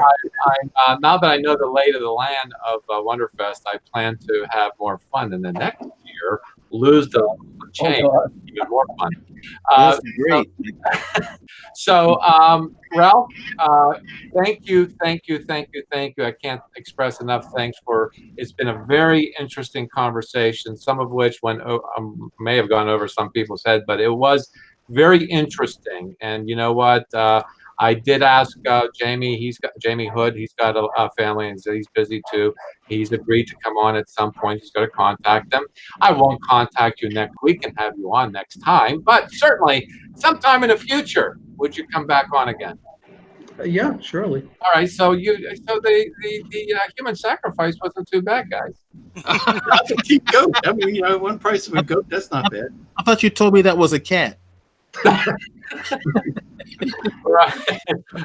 So we're going to still hang in there and continue All right. to go. And thanks, Ralph, and we'll see you shortly. All right, take care, guys. We'll see you. See you. Bye-bye Take now. care. Bye. I hate that guy. Can we talk? Could I possibly do something? Because I have to go, Jack, but could I do something? Sure, go right ahead. Oh, he's going to open it. Oh, he's got something to open. He's all got this orchestrated. Okay, there we go. The strength of one man. And it's in another box. No, it's not. Oh, he's got a Katinga. It does exist. Yes, it does exist in It's the so UK. beautiful. You know, there's a problem with that. What are you going to complain about now? My precious. Yeah. So anyone in the UK, they do exist. They are in the UK. They're sold out, but you might get one in the next batch. All right, cool. Where's the next batch? Liam, Sorry? I Well, was hoping to have a Mine box is of my own. dispatched. And neither, sorry, Louis. you were Liam, hoping- I was hoping to have a box of my own to open this morning. I've been told my pods are like a day away. Well, at least I get some revenge. Yay! Well, I've gotten a lot of things in as of late. I got these in. This is very unexciting. What? I actually These are Oh, plugs, your jacks. my jacks. I got. Jacks or Jacks? Jacks, yeah. I was as near as it is. I installed it and it's connected to a battery. You can see the video. I actually got two kits this week, but that's another story. Jack, you did a great job on that Defiant. Oh, thank you. That's a high praise coming from you, actually. Oh no, I've seen pictures of it. You did swell. Yeah, thank you. And it was very enjoyable. And when I did do this, somebody said you should do a video on how you did that. And I'm like, you know what? I do have a second kit that did not come in handy. That's exactly it. Right. You make all the mistakes on the first one off camera. Yeah. Actually, no. This is actually a very good kit for entry into lighting. I think so. That and that War Machine he was talking about are both excellent because you get good bang for your lighting Yes. out of it. It's one cavity. There's no like appendages to attach that are Right. like, You don't have to worry about warp nacelles popping off and stuff like that. right. And on the underside, I have a plug, as you might see there. Uh-huh. And Yeah, it's a natural.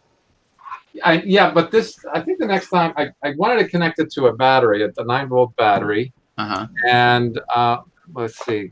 What this is a phone jack plug. You know, I like those domes that Polar Lights puts their kits on. But Yeah. for God's sakes, I wish they would put a bottom on them because I do the same thing and my battery just dangles out the bottom of the out of the bottom of the dome. If Needs they a could base put a on the simple dome, bottom yeah. on it.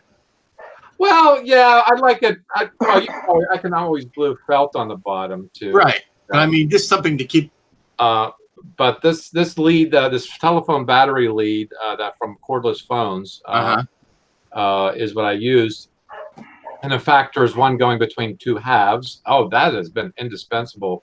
I don't know if you've got into that lately, Lou, but having those plugs to put into having other halves. My new best friend. Jamie, you need to mute. Jamie, Jamie, turn your speakers down. Thank you. I just muted you. So there it is. I've got the blinkies on there too. Yeah, you did a great job on that. On the underside, a little messy with. It's got my speakers, guys. So there it is. I've got the so you have someone who has the YouTube. Jamie. It's got my speakers, guys. Jamie. Hello. Thank you. Problem. Well, I muted him because he has a YouTube video playing. Hi, Kathy. Yeah, is that better? Maybe she can bring us all coffee. Yeah, I'm out. I mean, I need to go get Yeah, refilled. Yeah, I need coffee too. Yeah. Have a coffee? I like milk in my tea. Thank you. I think we're going to need 2 kettles. Just beam it on over. So anybody else? Yeah, I'm going to do this again and maybe do a video on it. But what I was planning on doing next, in the same vein, I think this would be pretty easy to light with a little additional challenges. And maybe a set of videos advancing the lighting techniques or wiring techniques to do this, because I've tinkered enough for 6 years. I think I should show off what my perception or my angle of lighting is. I always talk about it. I'm always tinkering with it. I've got a number of, I want to do the 1,000 scale builds and light them, and there are advancements. The hardest one is going to be the NX01, but I've already got it figured out and how to go about doing it. But the only problem I'm going to encounter with that is actually heat from resistors, believe it or not. Did you already have a go at the NX01 lighting it? I did, but I was encountering the problem of heat. The resistors were getting too hot, and I have yet to figure that out before I say, okay, let's build it. This is how to do it. And the only reason why that's a problem is because the nacelles are so small, you can just barely fit the LEDs in to light the nacelles, and there's no place for resistors for each individual. You have to go with a strip lighting there. That's not going to work either. There's not enough room for that. Well, they're making them smaller and smaller.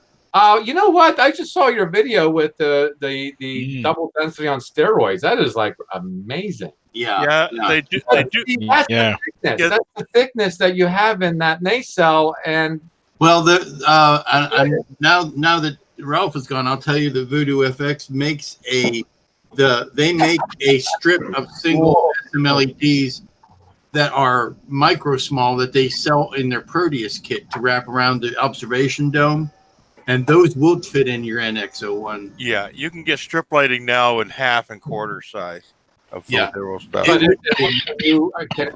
does it light from both sides? Two sides? Yeah, because you would mount it on either on the top or the bottom, and it would shine out both sides. All right. Well, I'll keep that in mind. But okay. That way avoids the sourciness of the individual LEDs. Yeah. Yeah. If you shine it up indirectly, you don't get the hot spots.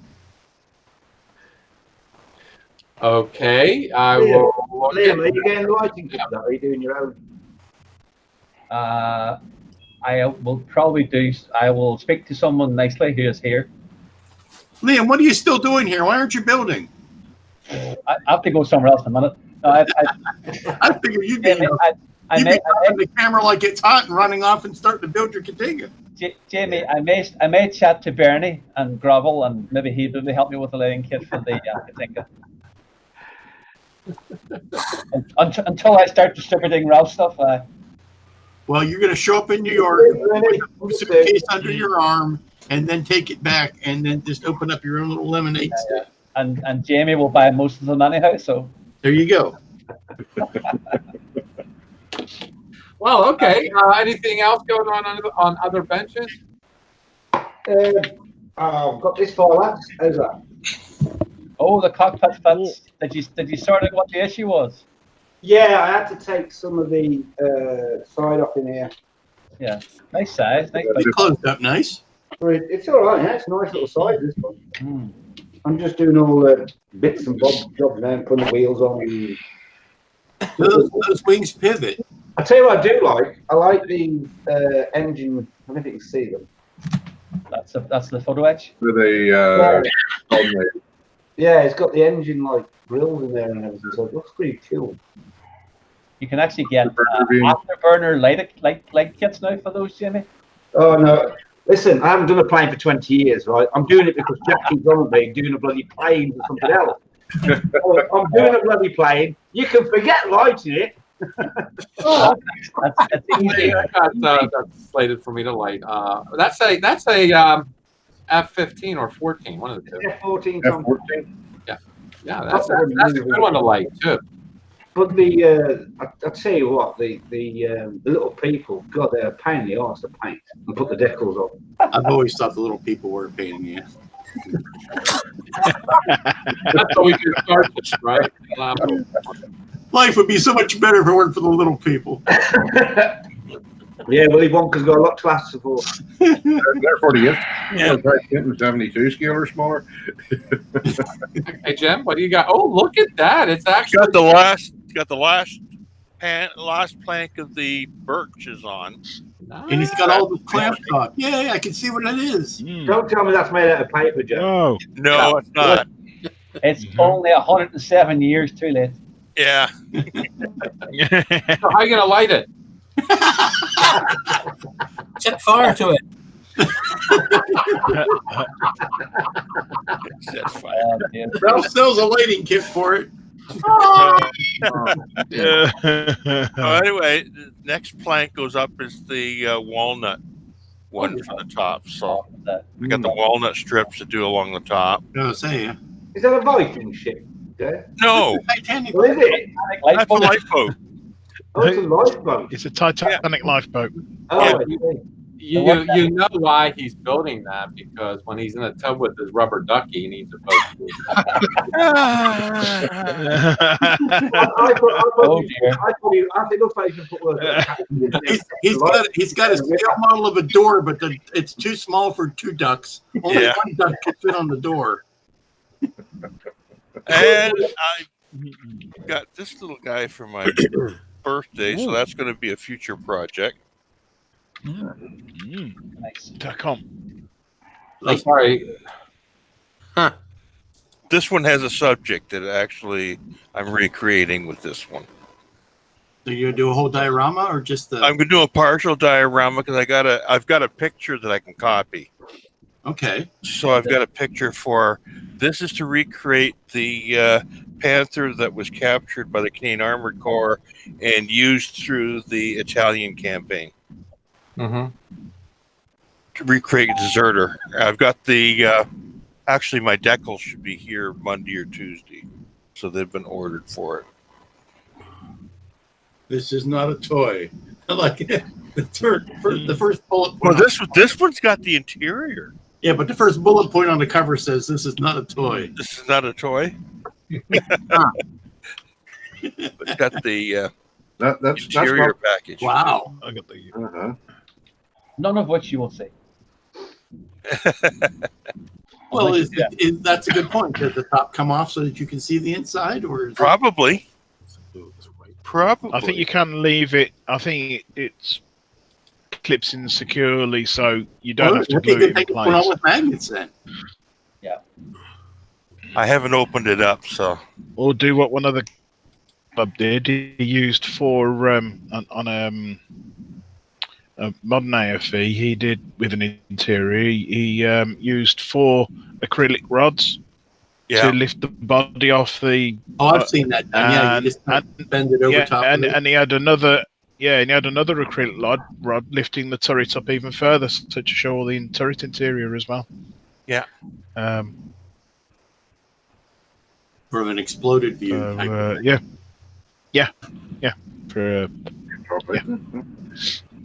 Oh, look at this. I've been just. Oh gosh, this is actually quite fascinating. I was just looking for. Go ahead, just continue. Sorry. Talk amongst yourselves. okay. That's the tank I'm recreating. That's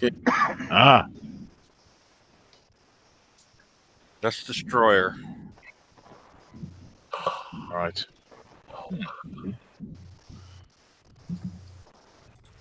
You're gonna need a lot of mud. Yeah. Some muddy Italians. Yeah. I said, oh, So yeah, there's the an artist. that's it. Ooh. Why And couldn't you just armor. decide It's on got what color to use? the brigade triangle and the Canadian armored insignia on top of it. That's interesting. Normally this is on the front glacis, but they decided to put it on the turret so that they would be less likely to get shot at. Yeah.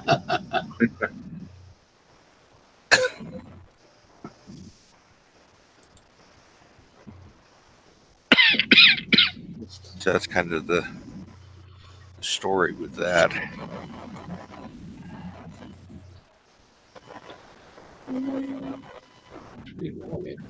Hey guys, just out of interest, has anybody ever bought the Red Arrows 32 scale model kit? I have the kit, but I haven't started it. It's been in the stash for well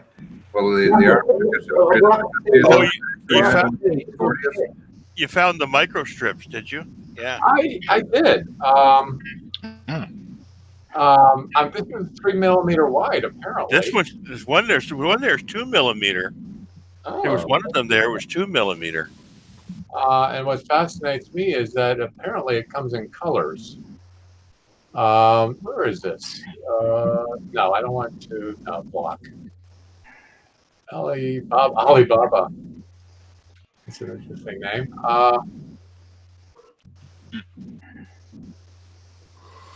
One roll. It goes 31 to 38 depends on the color, probably. Yeah, but I'm just okay. And there's this one here, the micro lead strip, 2 millimeter width. Where's that? Are you saying Right beside it? Right beside that. This one here, the second one from the bottom, second one from the end. Oh, with the calipers. There it is.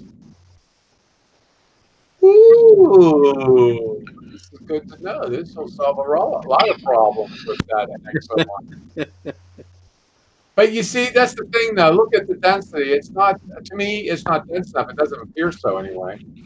If that's 2 millimeters, then that's they're probably about maybe 5 millimeters or a half a centimeter apart.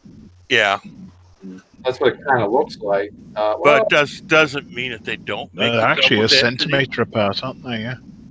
Yeah, with a centimeter. Yeah, probably. Yeah. Close to a centimeter It's 2 anyway. mil. Oh my God, a whole centimeter. Yeah. But when Shocking. you're dealing with those nacelles, those nacelles are only like going to the imperial system, about 3 inches, 4 inches long, which is what? Well, can you put 2 strips side by side and like Side and stagger them? stagger them like a brick pattern? You could. It's possible, but yeah, I'm gonna bookmark this. Oh, my wallet's too thick. I can't fold it. Talk about your first world problems. Lou? But these ones look like that they're in strips as opposed to. Yeah, single strips. That's why they're so cheap. Well, that's okay. I mean, Oh yeah. that's okay. It'll do. It'll do. Yeah. But 42 pieces out of the okay. Yeah, that will be this something will be good to tinker with for sure. This is actually Yeah. All right, there you have it. So more tinkering to do, I guess, before I built that because I did figure it out, but my problem was my resistors were becoming too hot. If you're going to be inside the model, you don't want the model to catch fire because I did do a lighting of 555 timer and installed it into a D7, and I sent it to Christina in the UK, and she blew it up. I caught fire on her. My handiwork. Didn't I tell her? I was just telling her. I thought I was telling her at the time. I did that on purpose in attempts to blow up the UK, but that didn't work. No, another I should bomb say from that on open broadcast. American terrorist sends bomb to UK. But apparently, slightly in the 200 years later, UK, go fight the war of independence. so that's and somebody got in trouble for saying that, so I probably get in trouble for that too. All right, I don't. What voltage were you using, Jack? What's that? What voltage were you using? Oh, 9. On this is 9. I can actually. This is the lead to my solder iron. It's plugged in, and when it comes to this thing, okay, there it goes. I can take this and plug my solder iron into it, and it'll light. Nice. Okay, so Did you send the adapter as well? What's that? Did you send the adapter for the lighting as well? Yeah. Yeah, it took me a while to find and if she found some way of plugging that into our mains, then potentially that's why it went boom. Because they were 240 volt. Well, she said she used the 9-volt wall wart, but apparently I told her she might have put too much voltage in it because it is the UK after all. I mean, you guys, when you get electrocuted, you want to fly across the room while being electrocuted. Yeah, well, the thing is, if it was a wall wart, it's if it's a 9-volt wall wart, it doesn't matter whether you got 10 or 240 going into it. But what I'm thinking is that the what wattage resistors did you use? Because some of them, the little tiny ones, they No, were, it's not fire with a 555 timer. yeah, but the resistors that you used, what wattage rating were they? Oh, you mean for my tinkering on an XO1? Yeah, the one you were saying about cost. Well, Sorry, I'm quarter, jumping quarter. Well, what it was is, let's see if I can find pictures of what I was doing, because basically it's just sort of not making myself clear here. Let's see. Yeah, Should I probably have to quarter watt, 5% tolerance, probably. go talk amongst yourself, because it's going to take me. That's kind of All right. standard here. Oh, here it is. Here it is. All right, Randall. Yes, Jimmy. I'm saying that kit looks all right to build. It looks well made. Right? It looks well made. It's like a good kit. What, the 32 scale Hawk? Yeah. Well, yeah, it is. It is a good kit, yeah. As I say, I have one in the stash, but I haven't actually got around to building it yet. But No, I'm asking you, how much putting the part. do they go out for then? Pardon? How much do they normally go out for? Because I've never seen one at 32 scale. Craigie, it's been that long ago since I bought it. I think when I got mine, it was around about 25 quid, maybe 20 quid. Yeah, so I picked it up at a car boot for a fiver. Even better. That's what I was thinking. I like those sort of purchases. It's like, Oh, yeah. it's like when I went into I went into a charity shop and found a Back to the Future DeLorean for £5. I'll tell you what though, lads, going back to what the discussion was on the Hangout with Ralph, obviously I'm not working at the moment, but towards the end of August I've got a pension coming in, and you know, he was saying that, you know, you can buy 10 kits of this or 15 kits of that or whatever at a cost price and then sell them in the UK. And I'm thinking, you know, that's not a bad idea, you know. If you've got a bit of floating cash to get some of the lighting kits and sort of I think what would be smart though there, Jamie, I really think if you got to probably do, because it's going to be such a large amount, it's not like a single shipping of a single item, a single unit. If you're getting that, I don't know how the laws are in the UK, and I'm just going through the side of caution. And that you'd probably want to do your research and maybe create a distributorship. Here in the States, it doesn't cost hardly anything. Depends on what state that you create that company in, and there's only a couple of other fees you got to pay to the federal government to bring in imports, because all you got to do is pretty much describe what you're bringing in, and they'll say okay. I mean, here in the States, it's really easy to do a foreign distributorship. It really is. So it might be a lot harder in the UK. It doesn't cost hardly anything, and then you just file your company taxes as you would with any company. But you do have to create maybe an LLC to do that. Limited liability company. General idea. I was just gonna. Limited liability company in Pennsylvania costs like $35. Blimey. Well, you know, it's an idea. I mean, if it could work. Oh, sure, look into it. There's the internet. Use it. Yeah, I'd be more than happy to talk to you about it and make comparisons and see as to where you can go with it. Yeah. But anyway, this is my tinkering. This is what I got. This is a 3 by 2 by 1 millimeter LED, and I spread his legs apart like that. Ha ha ha. And then put them on a row with the anodes and cathodes on the same side. And then I soldered them together with LED legs to make it look like this. Made my own strip between two pieces of styrene. And when it's installed into the nacelle, there is absolutely no room for resistors for each of those LEDs. This resistor is for the Hussards. And then I thought, just recently, there's actually a strobe in the back here, so that there's probably enough room for a small LED for the strobe. And this is all, of course, using magnetic wire. But this is how it installs. The body stuff is actually clear glue. And this is the way it looks installed. It's a little sourcey because I have to file the clear parts down to get there's like these mounds on them, and I sand the clear parts even thinner yet to create as much space in there. But this is why it's costing an LED to heat up, is because this lead I have to resist against the 9 volts. What if you ran the resistor down at the other end of the wire, Jack? Well, that's what I mean. It'll be inside, down the wire will go down the pylon into the main body of the NX01. Right. Resistors would be there. And I found to put the wire, and the resistors have to be wired in parallel, but you'd have to put enough resistance on it, enough resistors, so that each resistor doesn't produce a lot of heat. Right. If you what happens if you just run this voltage into fire, actually? Would it be worth just not running 9 volts, but running 4, just go ahead and only run 4 volts into it? Or, yeah, the 3.2, whatever it is. You've got a point there. It's a possibility. The only thing you'll need to resist is the red LEDs, which is not a problem at that rate. That's an idea, too.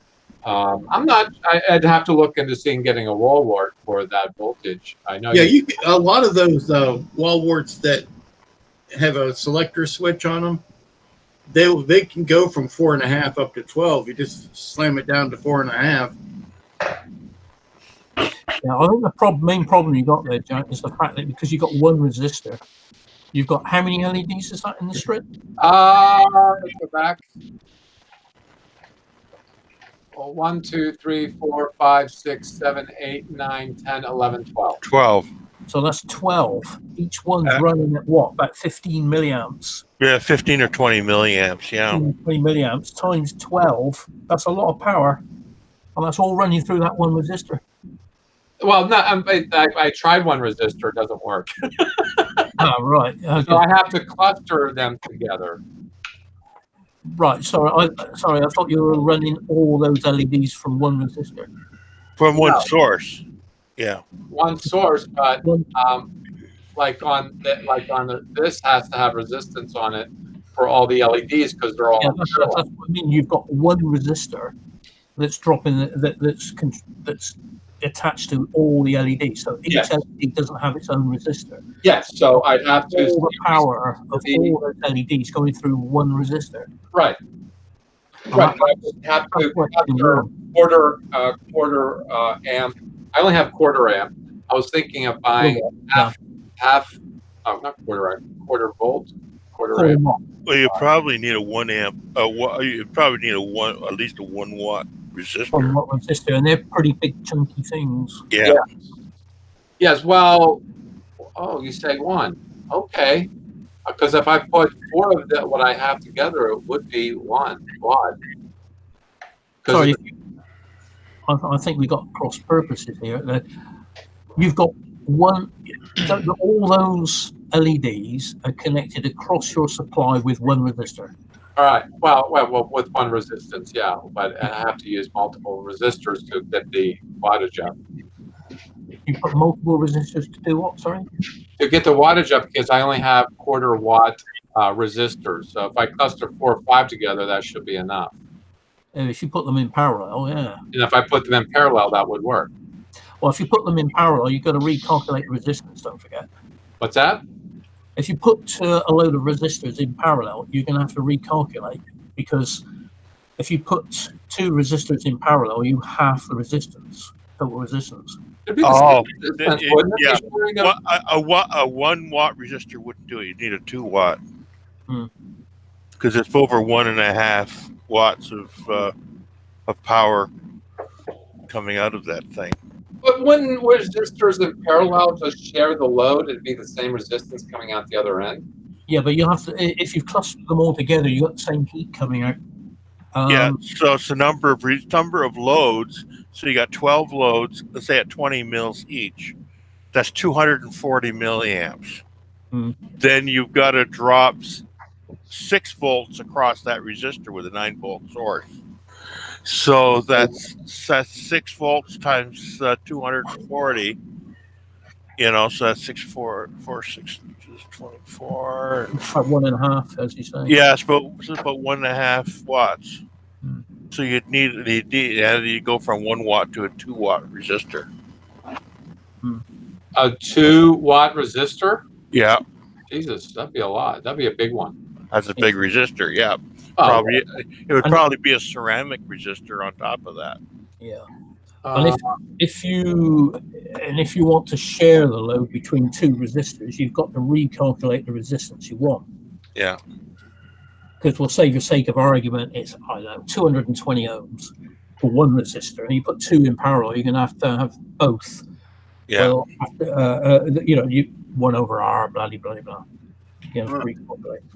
A lousy picture. Close. Let's see. Images. You might need one of those with a big. You would probably need that one with the heat sink on it. Yeah, that's what I said. This one?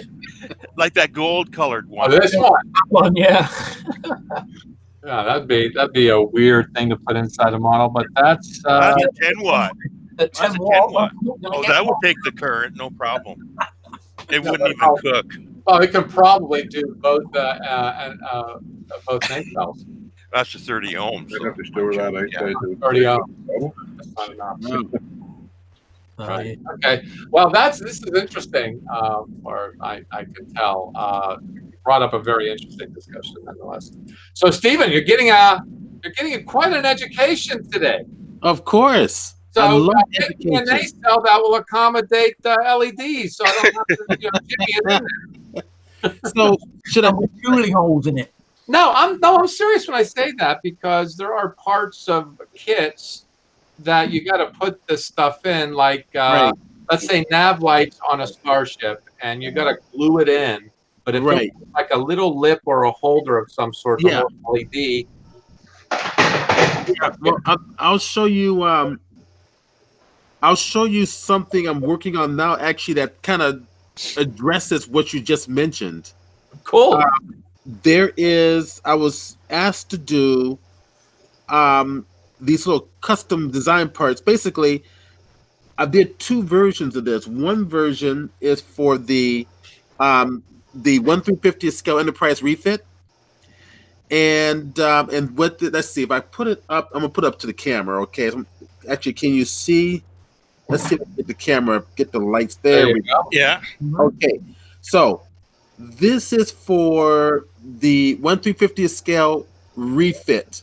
So this is like a transition between the original Constitution class Enterprise toward the refit Enterprise.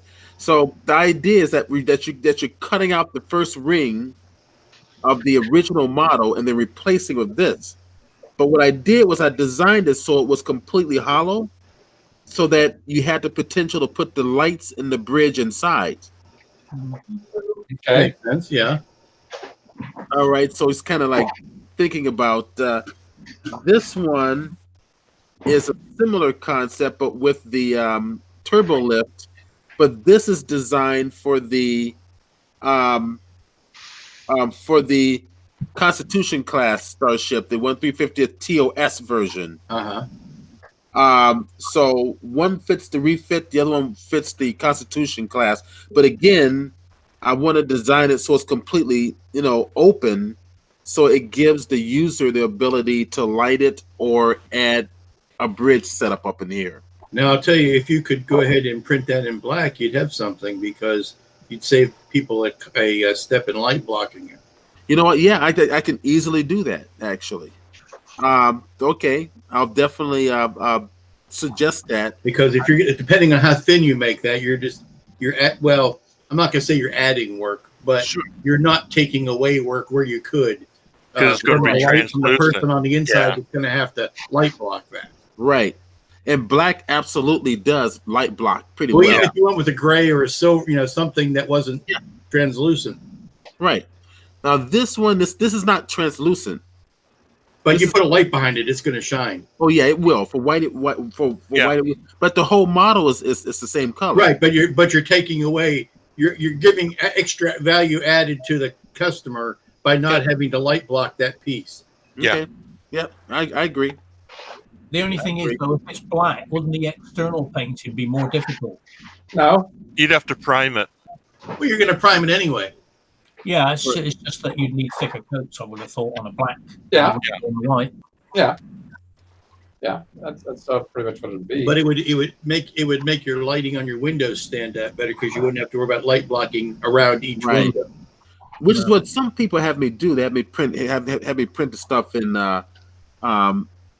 mostly black or gray. Is there Stephen, is one color of the PLA or whatever you're using, is it cheap? Is it like when I buy vinyl for my masks, if I buy black or red, it's cheaper than regular than other colors? I find they're all the same color. They're all the same price. Okay, so there's no cost difference in no, unless you're getting specialized stuff like metal infused or carbon infused or something like that. You're going to pay extra for that. But for straight color, no, the price is usually the same across the. Well, good. That's easier to budget that way then.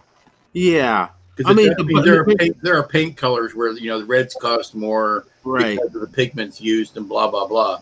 Yeah, that's generally true. But yeah, it's all the same. It's anywhere from $25 to $30 for a 1 kilogram spool. Yeah. What's that in American? That's 2 pounds, 2.5 pounds, 2 to 2.5 pounds. Okay. Yeah, I was thinking how long of a strand is that? Is like 150 feet or? Oh, yeah, they're pretty. Let's see. I have a spool back here. Well, here's a spool here. Here's a 1,000-foot spool. Let's see. Of gray. Yeah. Well, I can't. Yeah, that's a 1 kilogram spool. Okay. Yeah. So and it lasts a long time. Yeah. Here's a question: does it go bad? Yes. Well, no. What happens to it is if it does go bad, it'll absorb moisture and turn brittle. Right. That was my question. I guess if you leave it on the machine too long or leave it out in the sunlight. No, the secret is don't leave it on the machine. You take it out. Right. Don't get rid of your silicate packs. If some of them are actually coming in zip bags now, but get your big storage bags, and then put the spool back into it and throw your decant pouch in the bag with the silicate bag. Yeah, the silicate pack in with the spool. But if it absorbs moisture, you can reconstitute it by you can redry it. Yeah, dry it out. Yeah. Yeah, some people have said they put it in their food dehydrator and it works. Or you can put it in a toaster oven set to low temperature for real low temperature. Interesting. I didn't think of that, but that sounds like it would melt it. Honey, what are you cooking? Low temperature. What low temperature? We're talking like 100 degrees maybe Fahrenheit. Yeah, honey, I'm making spaghetti. That's It's one long noodle, but it's spaghetti. All right, kids, it's 2 hours and going on 10 minutes here, and I think we're bored the people enough. No, it's been very interesting. It has been very fascinating, and it's a long one, but I think we should cut the long conversation and maybe have some more of it later down the road. Mercy killing. Put a knife in it. Stephen, I got to say I'm a big fan of yours. So when I get around to the Katinga or something that I have used, I will certainly contact you and have you do something for me as well. And I'm already doing custom design for warp nacelles for the Katinga. Kind of they give me creative license. That's coming pretty soon. Some people hired me to do the whole the Cobra head, custom design that. Yeah. So how can they contact you? How can they contact you? Well, you know how to contact me. You have my telephone number, right? Oh no, well you don't. I thought it. Well, I'll give you my number because Hey, is your refrigerator running? Go, chase it. It's getting away. All right, so here's my number. That's my cell number. Okay, well, no, I mean I'm talking about for the masses. Oh, for the same thing. Oh, really? Yeah. Should I just say it? Yeah. All right. To contact Stephen Burns, it's area code 901-494-0553. That's I'm going to give you my email address. Area code 901. That's correct. 494-0553. Right. If you are shy voice-wise, you can email him at Steve, Steve, at Chrome Illusion. I'll spell it CHROME ChromeAllusion.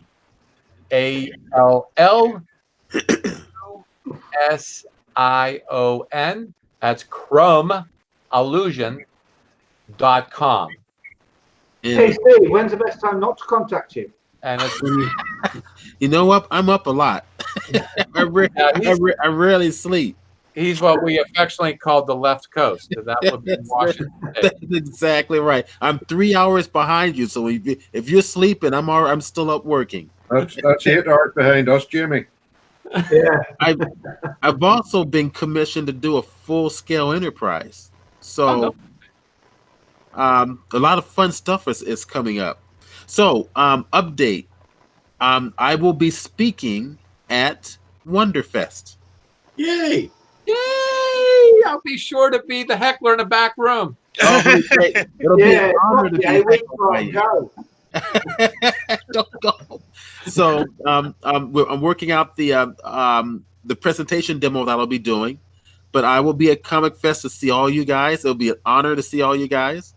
And I'll have order forms and brochures to hand out to people who want to utilize some custom design services. So, yeah. You know what? I didn't know this going to Wonderfest. There's a spot where they put like a table, full table, and people throw their business cards on it. That's what I'm going to do. Oh, good. Go model Yeah. with the shop cards. I'll just throw them on there and see who takes them. So I actually got a lot of interesting things, but probably, I'd like to be on a personal level too. So Stephen, I'm a big fan of yours, like I said. So thank you. I will toot your horn if it needs tooted. Thank you. I appreciate it. So anyway, I'd like to wrap this up, and tomorrow we have the Sunday hangout. I don't know what we're going to talk about. Jim hasn't decided yet. But we might carry the conversation. We'll let this digest and ferment, and maybe continue the conversation tomorrow on the Sunday hangout on some tangent. But this has been this is about Tenacontrols, about what he does, and I've got very into the business aspect of it, which I'm sure Stephen liked. And as far as those interested in the modeling community, how it all works. Right. I think sometimes when you know how something works, you become closer to it. There's a story behind it, and you're more willing to maybe patronize and contribute to the story, and by becoming a customer. And I do want everybody to consider, like I said, it's at Tenacontrols.com. Just look him up, and I would like to see his new website. I have my critiques on his current one, but certainly he was here telling us about the business, and it's going to be really nice seeing him at Wonderfest. I did meet him as maybe Lou said, I don't think you're so tall, because he only sees me from here up. I'm really looking forward to this one, especially because I know the lay of the land and I know more people. And if you are interested in going to Wonderfest, it's going to be June 1st this year, June 1st and 2nd. I'm going to be there a whole week playing tourist in Louisville. It's actually a very interesting town. So maybe consider doing that too. Anyway, you know Courtney Wang? Yeah. Yeah. Well, he and I will be sharing a room. Oh yeah. Oh, okay. Yeah. I try to get a roommate, but Tony McCash bailed, and he doesn't have the money to travel. So I've got a room too. But anyway, you're gonna be all lonely. Well, not really. Not really. But that's a different discussion. Anyway, tomorrow we'll try to continue the conversation. I think it'll be something to do. And we didn't hear very much from Bernie, but certainly thank you, Bernie, for showing us you are still exhaling and inhaling and exhaling and inhaling. A lot of exhaling, not a lot of inhaling going on. And using the Tenacontrols there in Britain, you know what I mean by that. Bob, thank you for stopping by. Yeah, we gotta get Jerry on. We gotta get Jerry on. I think Jerry would love to talk about his business. Yeah. Yep. And so, James, thank you, and we'll see you next time. That will be on Sunday. We're going to think about this. Right? Yeah. All right. So, Jamie, your complaining paid off, and it took our star guest to leave for you to come in. How do you feel about that, actually? Ralph will be fine. I think he'll be fine. I just don't like the fact that I'm becoming more bold than what he is. Lou, as always, I got halfway through your video. And fell asleep. No, actually, what I found fascinating is that taxi became more of a project than you might have originally believed. Yeah, I'm filling out some time on it because I've got pods coming. I didn't want to start another big project, so I just added a little extra into this. Yeah, it's actually very cool what you're doing with the taxi. So tune into Lou's channel, Lou Del Meso, at the YouTube channel, and take a look at it. He also posts on MeWe. And just as a footnote, the Google Plus community no longer exists. ASM had suffered a death a couple of days ago on the 20th of February. That means I closed the community. No more, because Google is being Google and they're shutting down Google Plus. I want to also mention that too. And then it comes just to the G plus side of it. Just the G plus side. The Hangouts will still operate, of course. And we still exist on MeWe and Facebook. Yeah. We'll still have these Hangouts, so there's no threat of that going away. So I'd like to say bye to Phil. Thank you for stopping by, and over your shoulder as the invariable evil panda. Okay. Look at those eyes. Those are creepy ass eyes. That's it. I'm not going to sleep tonight. I can sleep because he's on that side of the pond, you know? Yeah. Thank you, Randall, for your contributions. As always, you're the best. I hope to see you tomorrow night. Yep, I'll be here. And from the biggest fan to the guy, thank you, Stephen, for stopping by. I didn't think you're going to wake up so early being on the West Coast, but you did. He's gone to sleep again. No. Sorry, I was reading something over here on the side. So, it's 5 o'clock in the morning. So tomorrow will be 4 p.m. my time, 4 right? p.m. your time. Yeah, it's to be 7 p.m. Eastern. Okay. This is your host for the Amazing Scale of Modelers Hangouts, your host extraordinaire, Jack. Thank you for stopping by. All See you right. in 2 weeks for Across the Pond. We'll try to get more guests on as usual. And happy modeling, everyone. Have a good day. All right.